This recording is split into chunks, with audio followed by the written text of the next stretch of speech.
ವಕೀಲ ಆಗಿರುವಂತಹ ಧ್ಯಾನ್ ಚಿನ್ನಪ್ಪ ಅವರು. ಆಗ ವಕೀಲರು ಕೇಳ್ತಾರೆ, ಎಲ್ಲವೂ ಓದಿದ್ರಿ, ಎಲ್ಲವೂ ಹೇಳಿದ್ರಿ, ಅದನ್ನ ಬಿಟ್ಟು ಕ್ಷಮೆ ಒಂದು ವರ್ಡ್ ಇದೆಯಲ್ಲ ಅದನ್ನ ಯಾಕಿಲ್ಲ ಅಂತ ಹೇಳಿ. ಈಗ ಕರ್ನಾಟಕ ಬಿಟ್ಟು ಬೇರೆ ಕಡೆ ಚಿತ್ರ ರಿಲೀಸ್ ಮಾಡಿ, ಕರ್ನಾಟಕವನ್ನ ಹೊರತುಪಡಿಸಿ ಬೇರೆ ಕಡೆಗಳಲ್ಲಿ ಚಿತ್ರವನ್ನ ರಿಲೀಸ್ ಮಾಡಿ ಅನ್ನುವಂತಹ ವಿಚಾರ ನಾವು ಗಮನಿಸ್ತಾ ಇದ್ವಿ. ಕರ್ನಾಟಕದಲ್ಲೂ ಚಿತ್ರ ರಿಲೀಸ್ ಮಾಡಬೇಕು ಅನ್ನುವ ಕಾರಣಕ್ಕಾಗಿಯೇ ಕಮಲ್ ಹಾಸನ್ ಅವರು ಇದೀಗ ಹೈಕೋರ್ಟ್ ಮೆಟ್ಟಿಲೇರಿರೋದು. ಅವರು ಕ್ಷಮೆ ಕೇಳಲಿಲ್ಲ. ಕನ್ನಡಿಗರ ಮನಸ್ಸಿಗೆ ನೋವಾಗಿದೆ, ಅವರ ಭಾವನೆಗೆ ಧಕ್ಕೆಯಾಗಿದೆ ಅನ್ನೋದನ್ನ ಮನಗಾಣಲಿಲ್ಲ. ಅವರು ಕಾನೂನಿನ ಮೊರೆ ಹೋಗುವ ಪ್ರಯತ್ನ ಮಾಡಿದ್ರು, ಉದ್ದಟತನವನ್ನ ತೋರಿಸಿದ್ರು. ಯಾವೇ ಕಾರಣಕ್ಕಾಗಿ ಕನ್ನಡಿಗರು, ಕನ್ನಡ ಪರ ಹೋರಾಟಗಾರರು ಎಲ್ಲರೂ ಕೂಡ ಈ ಒಂದು ವಿಚಾರದಲ್ಲೇ ಉದ್ದಟತನ ಮಾಡಿದವರ ವಿರುದ್ಧ ಕ್ರಮ ಆಗಬೇಕು ಅಂತ ಬಯಸಿದ್ದು. ಯಾರೇ ಆದ್ರೂ ಜನರ ಭಾವನೆಯನ್ನ ನೋಯಿಸಬಾರ್ದು. ಕ್ಷಮೆ ಕೇಳದೆ ನಟ ಕಮಲ್ ಹಾಸನ್ ಮೊಂಡುತನವನ್ನ ಮಾಡ್ತಾನೆ ಇದಾರಲ್ಲ, ಇಂತಹ ಸಂದರ್ಭದಲ್ಲಿ ಕರ್ನಾಟಕ ಬಿಟ್ಟು ಬೇರೆ ಕಡೆ ಚಿತ್ರ ರಿಲೀಸ್ ಮಾಡಿ, ಕ್ಷಮೆ ಕೇಳುವವರಿಗೂ ಕರ್ನಾಟಕದಲ್ಲಿ ಬಿಡುಗಡೆ ಇಲ್ಲ. ಯಾರೇ ಆದ್ರೂ ಜನರ ಭಾವನೆಯನ್ನ ನೋಯಿಸಬಾರ್ದು.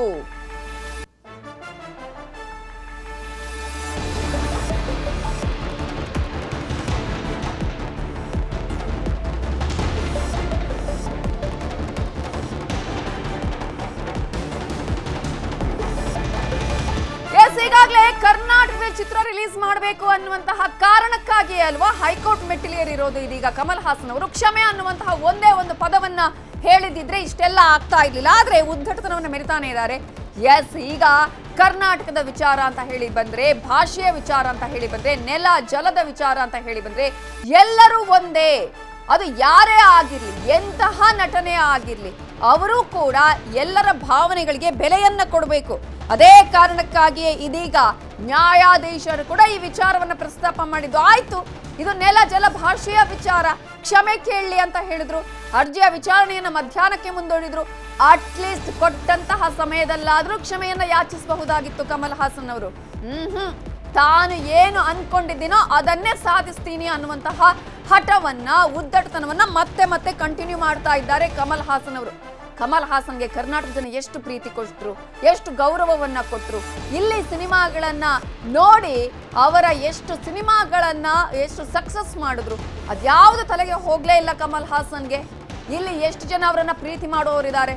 ಆದ್ರೆ ನೆಲ ಜಲ ಭಾಷೆಯ ವಿಚಾರದಲ್ಲಿ ಕಮಲ್ ಹಾಸನ್ ಅವರು ತನ್ನ ಭಾಷೆಗೆ, ತನ್ನ ನೆಲದಲ್ಲಿ ಏನು ಆಗ್ಬೇಕು, ಅವರ ಪ್ರೀತಿಯನ್ನ ಪಡ್ಕೊಳ್ಳೋದಕ್ಕೆ, ಅವರ ಅಲ್ಲಿನ ಇನ್ನಷ್ಟು ರೀತಿಯಂತಹ ಸಕ್ಸಸ್ ಅನ್ನ ಪಡ್ಕೊಳ್ಳೋದಿಕ್ಕೆ ಇದೀಗ ತಾನು ಏನ್ ಮಾಡ್ತಾ ಇದ್ದೀನಿ ಅದನ್ನ ಅವ್ರು ಗಮನಿಸಬೇಕಾಗಿತ್ತು. ಈಗಾಗಲೇ ನಾವು ಗಮನಿಸ್ತಾ ಇದ್ದೀವಲ್ಲ, ವಾದ ಪ್ರತಿವಾದಗಳು ನಡೀತಾ ಇದೆ. ಆದ್ರೆ ಇಲ್ಲಿ ಕಮಲ್ ಹಾಸನ್ ಪರ ವಕೀಲರೇ ಹೇಳ್ತಾ ಇದ್ದಾರೆ, ಅವರ ಮಾತನ್ನ ನಾನು ಕೇಳಿದ್ದೀನಿ, ಅವ್ರಿಗೆ ಕನ್ನಡದ ಬಗ್ಗೆ, ಕರ್ನಾಟಕದ ಬಗ್ಗೆ, ಕನ್ನಡಿಗರ ಬಗ್ಗೆ ತುಂಬಾ ಪ್ರೀತಿ ಇದೆ, ಆದರ ಇದೆ ಅಂತ ಹೇಳ್ತಾರೆ. ಆದ್ರೆ ಕ್ಷಮೆಯನ್ನ ಯಾಚಿಸಬಹುದಾಗಿತ್ತಲ್ವಾ? ಹಾಗಾದ್ರೆ ಇವರು ಮಾತು ಕೇಳಿದಿದ್ರೆ ಕ್ಷಮೆ ಕೇಳದೆ ನಟ ಕಮಲ್ ಹಾಸನ್ ಮೊಂಡುತನವನ್ನ ಮಾಡ್ತಾನೆ ಇದ್ದಾರೆ. ವಾಣಿಜ್ಯ ಮಂಡಳಿಯೊಂದಿಗೆ ಈ ಬಗ್ಗೆ ಚರ್ಚೆಯನ್ನ ಕೂಡ ಮಾಡ್ತೀನಿ ಅಂತ ಇದೀಗ ಕಮಲ್ ಹಾಸನ್ ಪರ ವಕೀಲರು ಹೇಳ್ತಾ ಇದ್ದಾರೆ. ಇದೀಗ ಆದೇಶ ಓದ್ತಾ ಇದ್ದಾರೆ ಜಡ್ಜ್. ಪೊಲೀಸ್ ಬಂದೋಬಸ್ತ್ ಕೇಳ್ತಿಲ್ಲ ಆಗ್ತಾ ಇರೋದ್ರಿಂದ ವಿಚಾರಣೆಯನ್ನ ಮುಂದೂಡುವಂತಹ ಸಾಧ್ಯತೆಗಳು ಕೂಡ ಇಲ್ಲಿ ಕಾಣಿಸ್ತಾ ಇದೆ. ಒಂದು ವಾರ ಮುಂದೂಡೋದಿಕ್ಕೆ ಇದೀಗ ಕಮಲ್ ಹಾಸನ್ ಪರ ವಕೀಲರಾಗಿರುವಂತಹ ಧ್ಯಾನ್ ಚಿನ್ನಪ್ಪ ಅವರೇ ಮನವಿಯನ್ನ ಮಾಡ್ಕೊಳ್ತಾ ಇದ್ದಾರೆ. ಸುದೀರ್ಘವಾಗಿ ಇದೀಗ ಆದೇಶದ ಬಗ್ಗೆ ಓದ್ತಾ ಇದ್ದಾರೆ ನ್ಯಾಯಾಧೀಶರು. ಏನಾಗುತ್ತೆ ಅನ್ನುವಂತಹ ಕುತೂಹಲ ಅಂತೂ ಖಂಡಿತವಾಗೂ ಕೂಡ ಇದೆ. ಕಾರಣ ಈಗಾಗಲೇ ಕ್ಷಮೆಯನ್ನ ಕೇಳಬೇಕಾಗಿತ್ತು, ಅದನ್ನ ನ್ಯಾಯಾಧೀಶರು ಹೇಳಿರೋದು ಅದನ್ನೇ, ಕ್ಷಮೆ ಕೇಳಲಿ ಅಂತ ಹೇಳಿ. ಈ ವಿಚಾರ ಪ್ರತಿಯೊಬ್ಬರಿಗೂ ಕೂಡ ನ್ಯಾಯಾಧೀಶರೇ ಹೇಳ್ತಾ ಇದ್ರು. ಅಲ್ಲಿ ನಾನು ಕೂಡ ತಗ್ ಲೈಫ್ ಸಿನಿಮಾವನ್ನ ನೋಡ್ಬೇಕು ಅಂತ ಬಯಸಿದ್ದೆ, ಆದ್ರೆ ಇದೀಗ ನೋಡ್ಬೇಕು ಅಂತ ಅನ್ನಿಸ್ತಾ ಇಲ್ಲ. ಕಾರಣ ಕಮಲ್ ಹಾಸನ್ ಅವರ ಉದ್ದಟತನ, ಮೊಂಡುವಾದ, ಈ ರೀತಿಯಾಗಿ ನಡೆದುಕೊಳ್ಳುವ ರೀತಿ, ಕರ್ನಾಟಕದ ಭಾಷೆಯ ಇತಿಹಾಸದ ಬಗ್ಗೆ, ಕನ್ನಡದ ಭಾಷೆಯ ಇತಿಹಾಸದ ಬಗ್ಗೆ, ಕನ್ನಡ ಎಲ್ಲಿಂದ ಹುಟ್ಟಿದ್ದು ಅನ್ನುವಂತಹ ಹೇಳುವ ವಿಚಾರದಲ್ಲಿ ಜನರಿಗೆ, ಕನ್ನಡಿಗರಿಗೆ ಎಷ್ಟು ನೋವಾಗಿರಬಹುದು ಅನ್ನುವಂತಹ ವಿಚಾರವನ್ನ ಯಾವತ್ತೂ ಕೂಡ ಅದನ್ನ ಗಮನಿಸಲೇ ಇಲ್ಲ ಕಮಲ್ ಹಾಸನ್ ಅನ್ನುವಂತ ಹೇಳಿದ್ರು. ಒಂದು ವಾರ ಕಾಲ ಮುಂದೂಡಲು ಕಮಲ್ ಪರ ವಕೀಲರು ಕೂಡ ಮನವಿಯನ್ನ ಮಾಡ್ಕೊಳ್ತಾ ಇದ್ದಾರೆ. ಆದ್ರೆ ಕ್ಷಮೆ ಕೇಳುವವರೆಗೂ ಬಿಡುಗಡೆ ಇಲ್ಲ. ಇಲ್ಲಿ ಒಬ್ಬರಲ್ಲ, ಎಲ್ಲರೂ ಕೂಡ ಇದೀಗ ಕಮಲ್ ಹಾಸನ್ ಅವರು ತಗ್ ಲೈಫ್ ಸಿನಿಮಾವನ್ನ ರಿಲೀಸ್ ಮಾಡಬಾರ್ದು, ರಿಲೀಸ್ ಆಗಬಾರ್ದು ಅನ್ನೋದೇ ಎಲ್ಲರ ಒತ್ತಾಸೆ, ಪ್ರತಿಯೊಬ್ಬ ಕನ್ನಡಿಗರದ್ದು ಸೇರಿದಂತೆ. ಸೊ ಇದೀಗ ಸುದೀರ್ಘವಾಗಿ ಆದೇಶದ ಬಗ್ಗೆ ಓದ್ತಾ ಇದ್ದಾರೆ. ಹಲವು ಭಾಷೆಗಳಿರಬಹುದು, ದೇಶ ಒಂದೇ ಅಂತ ಹೇಳಿ ಮತ್ತೆ ಮತ್ತೆ ವಕೀಲರು ವಾದವನ್ನ ಮಂಡನೆ ಮಾಡ್ತಾ ಇದ್ದಾರೆ. ಇಲ್ಲಿ ತಮಿಳು ಸೇರಿದಂತೆ ಬೇರೆ ಭಾಷೆಗಳು ಬಿಡುಗಡೆಯಾಗುತ್ತೆ, ಎಲ್ಲರೂ ಉಳಿಯಬೇಕಾಗಿದೆ. ಅವೆಲ್ಲವೂ ಕೂಡ ಇಂತಹ ಮಾತುಗಳನ್ನ ಆಡುವ ಮೊದಲು ಯೋಚನೆ ಮಾಡಬೇಕಾಗಿತ್ತು.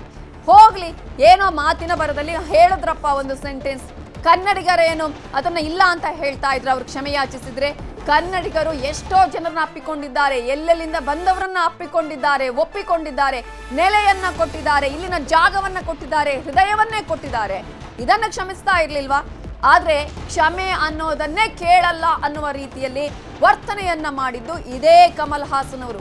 ಇದೀಗ ಸಿನಿಮಾಗೆ ನಾನು ಕೋರ್ಟ್ಗೆ ಹೋದ್ರೂ ನಡೆಯುತ್ತೆ, ಇವರಿಗೆ ಕ್ಷಮೆ ಕೇಳಬೇಕಾಗಿಲ್ಲ, ಕೋರ್ಟ್ನಲ್ಲಿ ನಾನು ಜಯಿಸ್ತೀನಿ ಅನ್ನುವಂತಹ ಒಂದು ಉದ್ದಟತನ ಇದೆಯಲ್ಲ, ಆ ರೀತಿಯಾದಂತಹ ಒಂದು ಭಾವನೆ ಇದೆಯಲ್ಲ, ಆ ರೀತಿಯ ವರ್ತನೆ ಇದೆಯಲ್ಲ, ಇದನ್ನ ಯಾರೂ ಸಹಿಸೋದಕ್ಕೆ ಸಾಧ್ಯ ಇಲ್ಲ.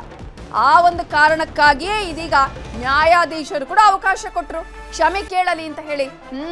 ಕ್ಷಮೆ ಕೇಳಲ್ಲ, ಅದುವೇ ಅವರ ವಾದ. ಕ್ಷಮೆ ಯಾಕೆ ಕೇಳಬೇಕು ಅನ್ನೋದೇ ವಾದ.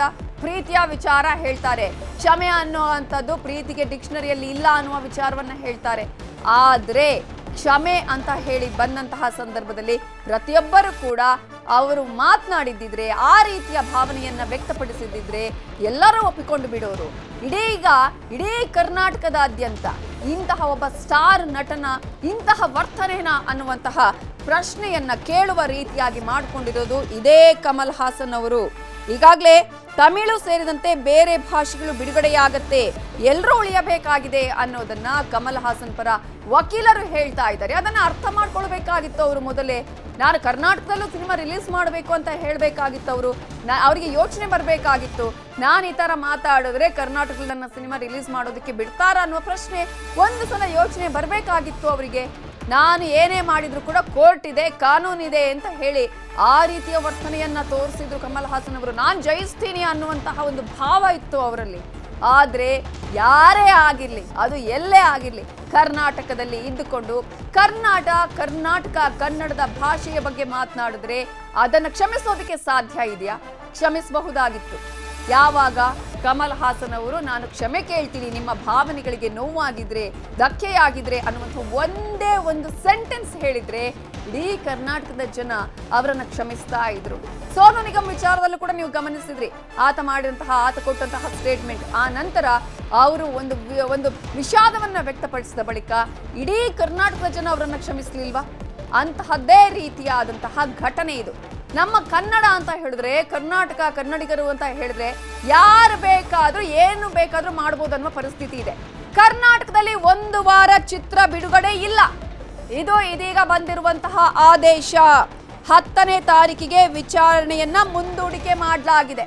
ಈಗಾಗಲೇ 5ನೇ ತಾರೀಕು ಈ ಸಿನಿಮಾ ರಿಲೀಸ್ ಆಗಬೇಕಾಗಿತ್ತು. ಅಂದ್ರೆ ಶುಕ್ರವಾರ ಈ ಸಿನಿಮಾ ಇಡೀ ದೇಶದಾದ್ಯಂತ ರಿಲೀಸ್ ಆಗೋದಕ್ಕೆ ತಯಾರಿಯಾಗಿತ್ತು. ಆದ್ರೆ ಕಮಲ್ ಹಾಸನ್ ಮಾಡ್ಕೊಂಡಿರುವಂತಹ ಒಂದೇ ಒಂದು ಎಡವಟ್ಟು ಪಾಠ ಆಗ್ಬೇಕು ಇಂಥವರಿಗೆ. ಇದರಿಂದ ಬೇರೆ ಯಾರಾದ್ರೂ ಮಾತಾಡ್ತಾರಲ್ಲ, ಬೇರೆ ಯಾರಾದ್ರೂ ಇಂತಹ ಬುದ್ಧಿಯನ್ನ ತೋರಿಸ್ತಾರಲ್ಲ, ಅವರಿಗೆ ಎಚ್ಚರಿಕೆಯ ಗಂಟೆ ಆಗ್ಬೇಕು, ಎಚ್ಚರಿಕೆಯ ಪಾಠ ಆಗ್ಬೇಕಿದು. ಕರ್ನಾಟಕದಲ್ಲಿ 1 ವಾರ ಚಿತ್ರ ಬಿಡುಗಡೆ ಇಲ್ಲ. 10ನೇ ತಾರೀಕಿಗೆ ವಿಚಾರಣೆಯನ್ನ ಮುಂದೂಡಿಕೆ ಮಾಡಲಾಗಿದೆ. ಈಗಾಗಲೇ 10ನೇ ತಾರೀಕು 3:30ಕ್ಕೆ ಈ ಒಂದು ಪ್ರಕರಣದ ವಿಚಾರಣೆಯನ್ನ ನಿಗದಿಪಡಿಸಲಾಗಿದೆ. ಇವತ್ತು ರಿಲೀಸ್ ಮಾಡೋದಕ್ಕೆ ಅವಕಾಶ ಕೊಡಿ ಅಂತ ಹೇಳಿ ಇಮಿಡಿಯೇಟ್ ಆಗಿ ಅರ್ಜಿಯನ್ನ ನಿನ್ನೆ ಹಾಕಿದ್ರು. ಅರ್ಜಿಯನ್ನ ಹಾಕಿ ಇವತ್ತೇ ವಿಚಾರಣೆ ಆಗ್ಬೇಕು ಅಂತಾನು ಕೇಳ್ಕೊಂಡ್ರು. ಆಗ ನ್ಯಾಯಾಧೀಶರು ಹೇಳ್ತಾರೆ, ಕ್ಷಮೆಯ ವಿಚಾರವನ್ನ ಪ್ರಶ್ನೆ ಮಾಡ್ತಾರೆ. ಕ್ಷಮೆ ಅನ್ನೋದೇ ಇಲ್ಲ ಇವರ ಡಿಕ್ಷನರಿಯಲ್ಲಿ ಅನ್ನೋದನ್ನ ಕಮಲ್ ಹಾಸನ್ ಮತ್ತೆ ಪ್ರೂವ್ ಮಾಡುವಂತಹ ಕೆಲಸವನ್ನ ಮಾಡಿದ್ದಾರೆ. ಇದೀಗ 1 ವಾರದಲ್ಲಿ ವಿವಾದ ಇತ್ಯರ್ಥ ಮಾಡ್ಕೊಳ್ಬೇಕು ಅನ್ನುವ ಸೂಚನೆಯನ್ನು ಕೊಟ್ಟಿದ್ದಾರೆ. ಮತ್ತೆ ಅವಕಾಶ ಇದು ಕಮಲ್ ಹಾಸನ್ಗೆ. ಇವತ್ತೋ ನಾಳೆನೋ ನಾಡಿದ್ದೋ ಯಾವಾಗ ಬೇಕಾದ್ರೂ ಕ್ಷಮೆ ಕೇಳಬಹುದು. ಆದ್ರೆ ಮತ್ತೆ ನಾನು ಕಾನೂನಿನ ಮೊರೆ ಹೋಗ್ತೀನಿ, ಮತ್ತೆ ಅದಕ್ಕಿಂತ ಮೇಲ್ಮಟ್ಟಿಗೆ ಹೋಗ್ತೀನಿ ಅಂತ ಹೇಳಿದ್ರೆ ಯಾರೂ ಸಹಿಸೋದಿಕ್ಕೆ ಸಾಧ್ಯ ಇಲ್ಲ. ಅವಕಾಶಗಳನ್ನು ನೀಡ್ತಾನೆ ಇದ್ದಾರೆ. ಕರ್ನಾಟಕದವರು ಕ್ಷಮೆ ಕೇಳಲಿ ಅಂತ ಕೇಳಿದ್ರು, ಕನ್ನಡ ಪರ ಹೋರಾಟಗಾರರು ಹೋರಾಟವನ್ನ ಮಾಡಿದ್ರು, ಕ್ಷಮೆ ಕೇಳ್ತಾರೆ ಅಂತ ಅಂದುಕೊಂಡ್ರು. ಅಲ್ಲಿ ಕ್ಷಮೆ ಕೇಳಲಿಲ್ಲ. ಚಲನಚಿತ್ರ ವಾಣಿಜ್ಯ ಮಂಡಳಿ ಅಲ್ಲೂ ಕೂಡ ಅವಕಾಶ ಕೊಟ್ಟರು ಅವರಿಗೆ. ಇಷ್ಟು ದಿನಗಳ ಕಾಲ ನಿನ್ನೆವರೆಗೂ ಕೂಡ ಅವಕಾಶವನ್ನ ನೀಡಲಾಗಿತ್ತು. ಅದರಲ್ಲೂ ಕೂಡ ಚಲನಚಿತ್ರ ವಾಣಿಜ್ಯ ಮಂಡಳಿಯವರೇ ಅವರಿಗೆ ಕಾಲ್ ಮಾಡಿ ಈ ತರ ಆಗಿದೆ, ಕ್ಷಮೆ ಕೇಳಿ, ನಿಮ್ಮ ಚಿತ್ರ ರಿಲೀಸ್ ಆಗುತ್ತೆ ಅಂತ ಹೇಳಿದ್ರು. ನಾನು ಯಾಕೆ ಕ್ಷಮೆ ಕೇಳಬೇಕು ಅನ್ನುವಂತಹ ಪ್ರಶ್ನೆ ಕಮಲ್ ಹಾಸನ್ ರದ್ದು. ಯಾವಾಗ ಚಲನಚಿತ್ರ ವಾಣಿಜ್ಯ ಮಂಡಳಿ ಕೂಡ ಒಂದು ದಿಟ್ಟ ನಿರ್ಧಾರವನ್ನು ಕೈಗೊಳ್ಳುತ್ತೆ ಅಂತ ಗೊತ್ತಾಯ್ತು, ಅದೇ ಸಂದರ್ಭದಲ್ಲಿ ಕಮಲ್ ಹಾಸನ್ ಅವರು ಬೇರೆ ದಾರಿ ಹುಡುಕ್ತಾರೆ. ಆ ಬೇರೆ ದಾರಿ ಏನು?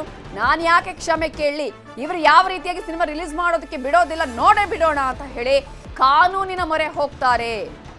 ಕಾನೂನು ಕೂಡ ಅಷ್ಟೇ, ನೆಲ ಜಲ ಭಾಷೆ ವಿಚಾರ ಅಂತ ಬಂದಾಗ ಎಲ್ಲವನ್ನ ಗಮನಿಸುತ್ತೆ. ಇವರಿಗೆ ಮಾತ್ರ ಕಾನೂನು ಇರೋದಾ? ನಮ್ಮ ಕರ್ನಾಟಕದವರಿಗೆ ಕಾನೂನು ಇಲ್ವಾ? ನಮ್ಮ ಕರ್ನಾಟಕದವರಿಗೆ ಭಾವನೆಗಳೇ ಇಲ್ವಾ? ನಮಗೇನು ನೋವೇ ಆಗೋದಿಲ್ವಾ?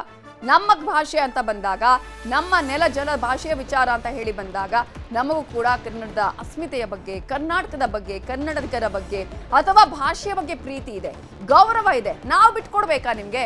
ನಾವೆಲ್ಲರೂ ಹೇಳ್ತೀವಲ್ಲ, ನಾವೆಲ್ಲ ಕನ್ನಡಿಗರು ವಿಶಾಲ ಹೃದಯದವರು ಅಂದ್ರೆ ಈ ವಿಚಾರದಲ್ಲಿ ತೋರಿಸ್ಬೇಕು ಅಂತ ಎಕ್ಸ್ಪೆಕ್ಟ್ ಮಾಡಿದ್ರಾ ನೀವು? ಇದೀಗ ನ್ಯಾಯಾಲಯ ಆದೇಶವನ್ನ ಕೊಟ್ಟಿದೆ. ಕರ್ನಾಟಕದಲ್ಲಿ 1 ವಾರಗಳ ಕಾಲ ಚಿತ್ರ ಬಿಡುಗಡೆ ಇಲ್ಲ. ಈಗ ಮತ್ತೆ ಅವಕಾಶ ಇದೆ.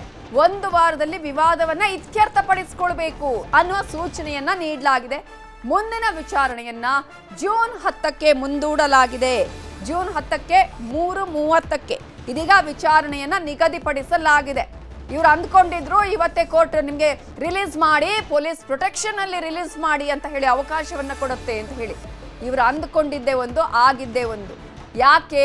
ತಾನು ಒಂದೇ ಒಂದು ಪದವನ್ನ ಬಳಕೆ ಮಾಡಿದ್ದಿದ್ರೆ ಎಲ್ಲ ಕನ್ನಡಿಗರು ಇವರನ್ನ ಒಪ್ಕೊಳ್ತಾ ಇದ್ರು, ಇವರನ್ನ ಅಪ್ಕೊಳ್ತಾ ಇದ್ರು. ಸಿನಿಮಾ ಭರ್ಜರಿಯಾಗಿ ಕರ್ನಾಟಕದಲ್ಲೂ ಓಡ್ತಾ ಇತ್ತು. ಆದ್ರೆ ಇವರು ಮಾಡಿದ್ದೇನು? ನಾನು ಯಾಕೆ ಸಾರಿ ಕೇಳಬೇಕು? ನಾನೇನ್ ತಪ್ಪು ಮಾಡಿದ್ನಿ? ನನ್ನ ಮಾತನ್ನ ತಪ್ಪಾಗಿ ಅರ್ಥೈಸಲಾಗಿದೆ. ಇವರು ಹೇಳಿದ್ದೇ ಇದೆ, ಇಡೀ ವಿಡಿಯೋಗಳೇ ಸಾಕ್ಷಿಯಾಗಿದೆ. ಇನ್ನೇನು ಬೇಕು ಅದಕ್ಕೆ? ಒಂದು ಭಾಷೆಯ ಬಗ್ಗೆ ಮಾತನಾಡುವಾಗ ಅವರ ಭಾಷೆಯ ಬಗ್ಗೆ ಎಷ್ಟು ಪ್ರೀತಿ ಇದೆಯೋ, ಇನ್ನೊಂದು ಭಾಷೆಯ ಬಗ್ಗೆ ಇನ್ನೊಬ್ಬರಿಗೂ ಪ್ರೀತಿ ಇರುತ್ತೆ. ಯಾವ ಭಾಷೆಯ ಬಗ್ಗೆ ನಾನು ಅವಹೇಳನ ಮಾಡಬಾರ್ದು, ನಾನು ಬೇರೆ ರೀತಿಯಲ್ಲಿ ಮಾತಾಡಬಾರ್ದು. ಆ ಭಾಷೆಯಲ್ಲೂ ಹೋಗಿ ನಾನು, ಆ ನೆಲದಲ್ಲಿ ಹೋಗಿ ನಾನು ಆ್ಯಕ್ಟ್ ಮಾಡಿದ್ದೀನಿ, ಅಲ್ಲಿನ ಅನ್ನದ ಋಣ ಇದೆ ನನಗೆ ಅನ್ನೋದನ್ನು ಯೋಚನೆ ಮಾಡಬೇಕಾಗಿತ್ತಲ್ಲ. ಅಲ್ಲಿನ ಜನರ ಪ್ರೀತಿಯನ್ನ ಗಳಿಸೋದಿಕ್ಕೆ ಇಂತಹ ಮಾತನ್ನ ಹೇಳಿದ್ರೆ ಇನ್ನೊಬ್ಬರು ಸಹಿಸ್ಕೊಂಡಿರ್ಬೇಕಾ? ಇಲ್ಲೂ ಕೂಡ ಬಂದು ಇವರಿಗೆ ಯಾವುದೇ ಸಿನಿಮಾಗಳು ಇಲ್ಲದಂತಹ ಸಂದರ್ಭದಲ್ಲಿ ಇದೇ ಕಮಲ್ ಹಾಸನ್ ಅವರಿಗೆ ಒಂದು ದೊಡ್ಡ ಮಟ್ಟದ ನೆಲೆಯನ್ನ ಕೊಟ್ಟಿದೆ ಕರ್ನಾಟಕ. ಅದನ್ನ ಮರ್ತು ಹೋಗಿದ್ದಾರೆ ಅಂತ ಅನ್ಸುತ್ತೆ ಕಮಲ್ ಹಾಸನ್ ಅವರು. ಎಷ್ಟು ಚಿತ್ರಗಳಲ್ಲಿ ಕಮಲ್ ಹಾಸನ್ ಬರ್ತಾರೆ ಅಂತ ಹೇಳಿದ್ರೆ ಕನ್ನಡಿಗರು ಎಷ್ಟು ಪ್ರೀತಿಯಿಂದ ಅವರನ್ನ ನೋಡ್ಕೊಂಡ್ರು. ಇದೇ ವಿಚಾರಕ್ಕೆ ಸಂಬಂಧಪಟ್ಟ ಹಾಗೆ ಇನ್ನಷ್ಟು ಡೀಟೇಲ್ಸ್ ಅನ್ನ ಕೊಡೋದಕ್ಕೆ ನಮ್ಮ ರಿಪೋರ್ಟರ್ ಮಂಜುನಾಥ್ ಈಗ ನೇರ ಸಂಪರ್ಕದಲ್ಲಿ ಜಾಯ್ನ್ ಆಗಿದ್ದಾರೆ. ಮಂಜುನಾಥ್, ಕಮಲ್ ಹಾಸನ್ ಅವರು ಅಂದ್ಕೊಂಡಿದ್ರು ಅಂತ ಅನ್ಸುತ್ತೆ, ನಾನು ಕ್ಷಮೆ ಕೇಳದಿದ್ರು ನಡೆಯತ್ತೆ, ಕಾನೂನಿದೆ, ನನ್ಗಲ್ಲಿ ಜಯ ಸಿಗುತ್ತೆ, ನೋಡೋಣ, ಕಾನೂನಿನ ಮೂಲಕವಾದ್ರೂ ನಾನು ಈ ತರದ ಕೇಸನ್ನ ಹ್ಯಾಂಡಲ್ ಮಾಡ್ತೀನಿ ಅಂತ ಹೇಳಿ. ಕನ್ನಡ ನೆಲ ಜಲ ಭಾಷೆ ಬಂದಾಗ ಎಲ್ರು ಒಂದೇ ಅನ್ನೋದನ್ನ, ಇದು ಎಲ್ರಿಗೂ ಪಾಠ ಅನ್ನೋದನ್ನ ಇವತ್ತು ಆದೇಶ ಈ ಮೂಲಕ ಸಿಕ್ಕಿದೆ ಅಂತ ಅಂದ್ಕೊಳ್ಬಹುದಾ? ಹೇಗೆ ಒಟ್ಟಾರೆಯಾಗಿ ಏನೇನಾಯ್ತು? ಎಸ್, ಖಂಡಿತವಾಗ್ಲೂ ನವಿತಾ, ತಮಿಳು ನಟ ಕಮಲ್ ಹಾಸನ್ಗೆ ಒಂದು ರೀತಿ ಹೈಕೋರ್ಟ್ ಬಿಗ್ ಶಾಕ್ ಕೊಟ್ಟಿದೆ ಅಂತ ಹೇಳ್ಬೋದು. ಯಾಕಂದರೆ ಒಂದು ಕಡೆ ಕ್ಷಮಾಪಣೆಯನ್ನು ಕೇಳಬೇಕು ಅಂತ ಹೇಳ್ಬಿಟ್ಟು ಇಡೀ ಕರ್ನಾಟಕ ರಾಜ್ಯಾದ್ಯಂತಲೂ ಕೂಡ ಅಷ್ಟೇ ಪ್ರತಿಭಟನೆಗಳಾಗ್ತಾ ಇತ್ತು. ಜೊತೆಗೆ ಆತನ ಫಿಲಿಮ್ ಏನು 5ನೇ ತಾರೀಕು ತಗ್ ಲೈಫ್ ಅಂತ ರಿಲೀಸ್ ಆಗ್ತಿತ್ತು, ಅದಕ್ಕೂ ಕೂಡ ಅಷ್ಟೇ ಯಾವುದೇ ಕಾರಣಕ್ಕೂ ನಾವು ಪ್ರಸಾರ ಮಾಡೋದಿಲ್ಲ ಅಂತ ಹೇಳ್ಬಿಟ್ಟು ಕನ್ನಡ ಪರ ಸಂಘಟನೆಯವರು, ಕನ್ನಡಿಗರು ಪ್ರತಿಯೊಬ್ಬರು ಕೂಡ ಅಷ್ಟೇ ಪ್ರತಿಭಟನೆ ಮಾಡೋಕ್ಕೂ ಕೂಡ ಮುಂದಾಗಿದ್ರು. ಈ ಬೆನ್ನಲ್ಲೇ ಚಿತ್ರತಂಡವು ಕೂಡ ಅಷ್ಟೇ ಹೈಕೋರ್ಟ್ನ ಮೊರೆ ಹೋಗ್ತಾರೆ. ಹೈಕೋರ್ಟ್ನ ಮೊರೆ ಹೋಗಿ ಏನು 5ನೇ ತಾರೀಕಿನಂದು ಫಿಲಿಮ್ ರಿಲೀಸ್ ಆಗ್ತಿದೆ ಅದಕ್ಕೆ ಬಂದೋಬಸ್ತನ್ನು ಕೊಡಿ, ಸೂಕ್ತ ಬಂದೋಬಸ್ತ್ ಅಂತ ಹೇಳ್ಬಿಟ್ಟು ಒಂದು ರಿಟ್ ಅರ್ಜಿಯನ್ನು ಕೂಡ ಹಾಕ್ಕೊಂಡಿರ್ತಾರೆ.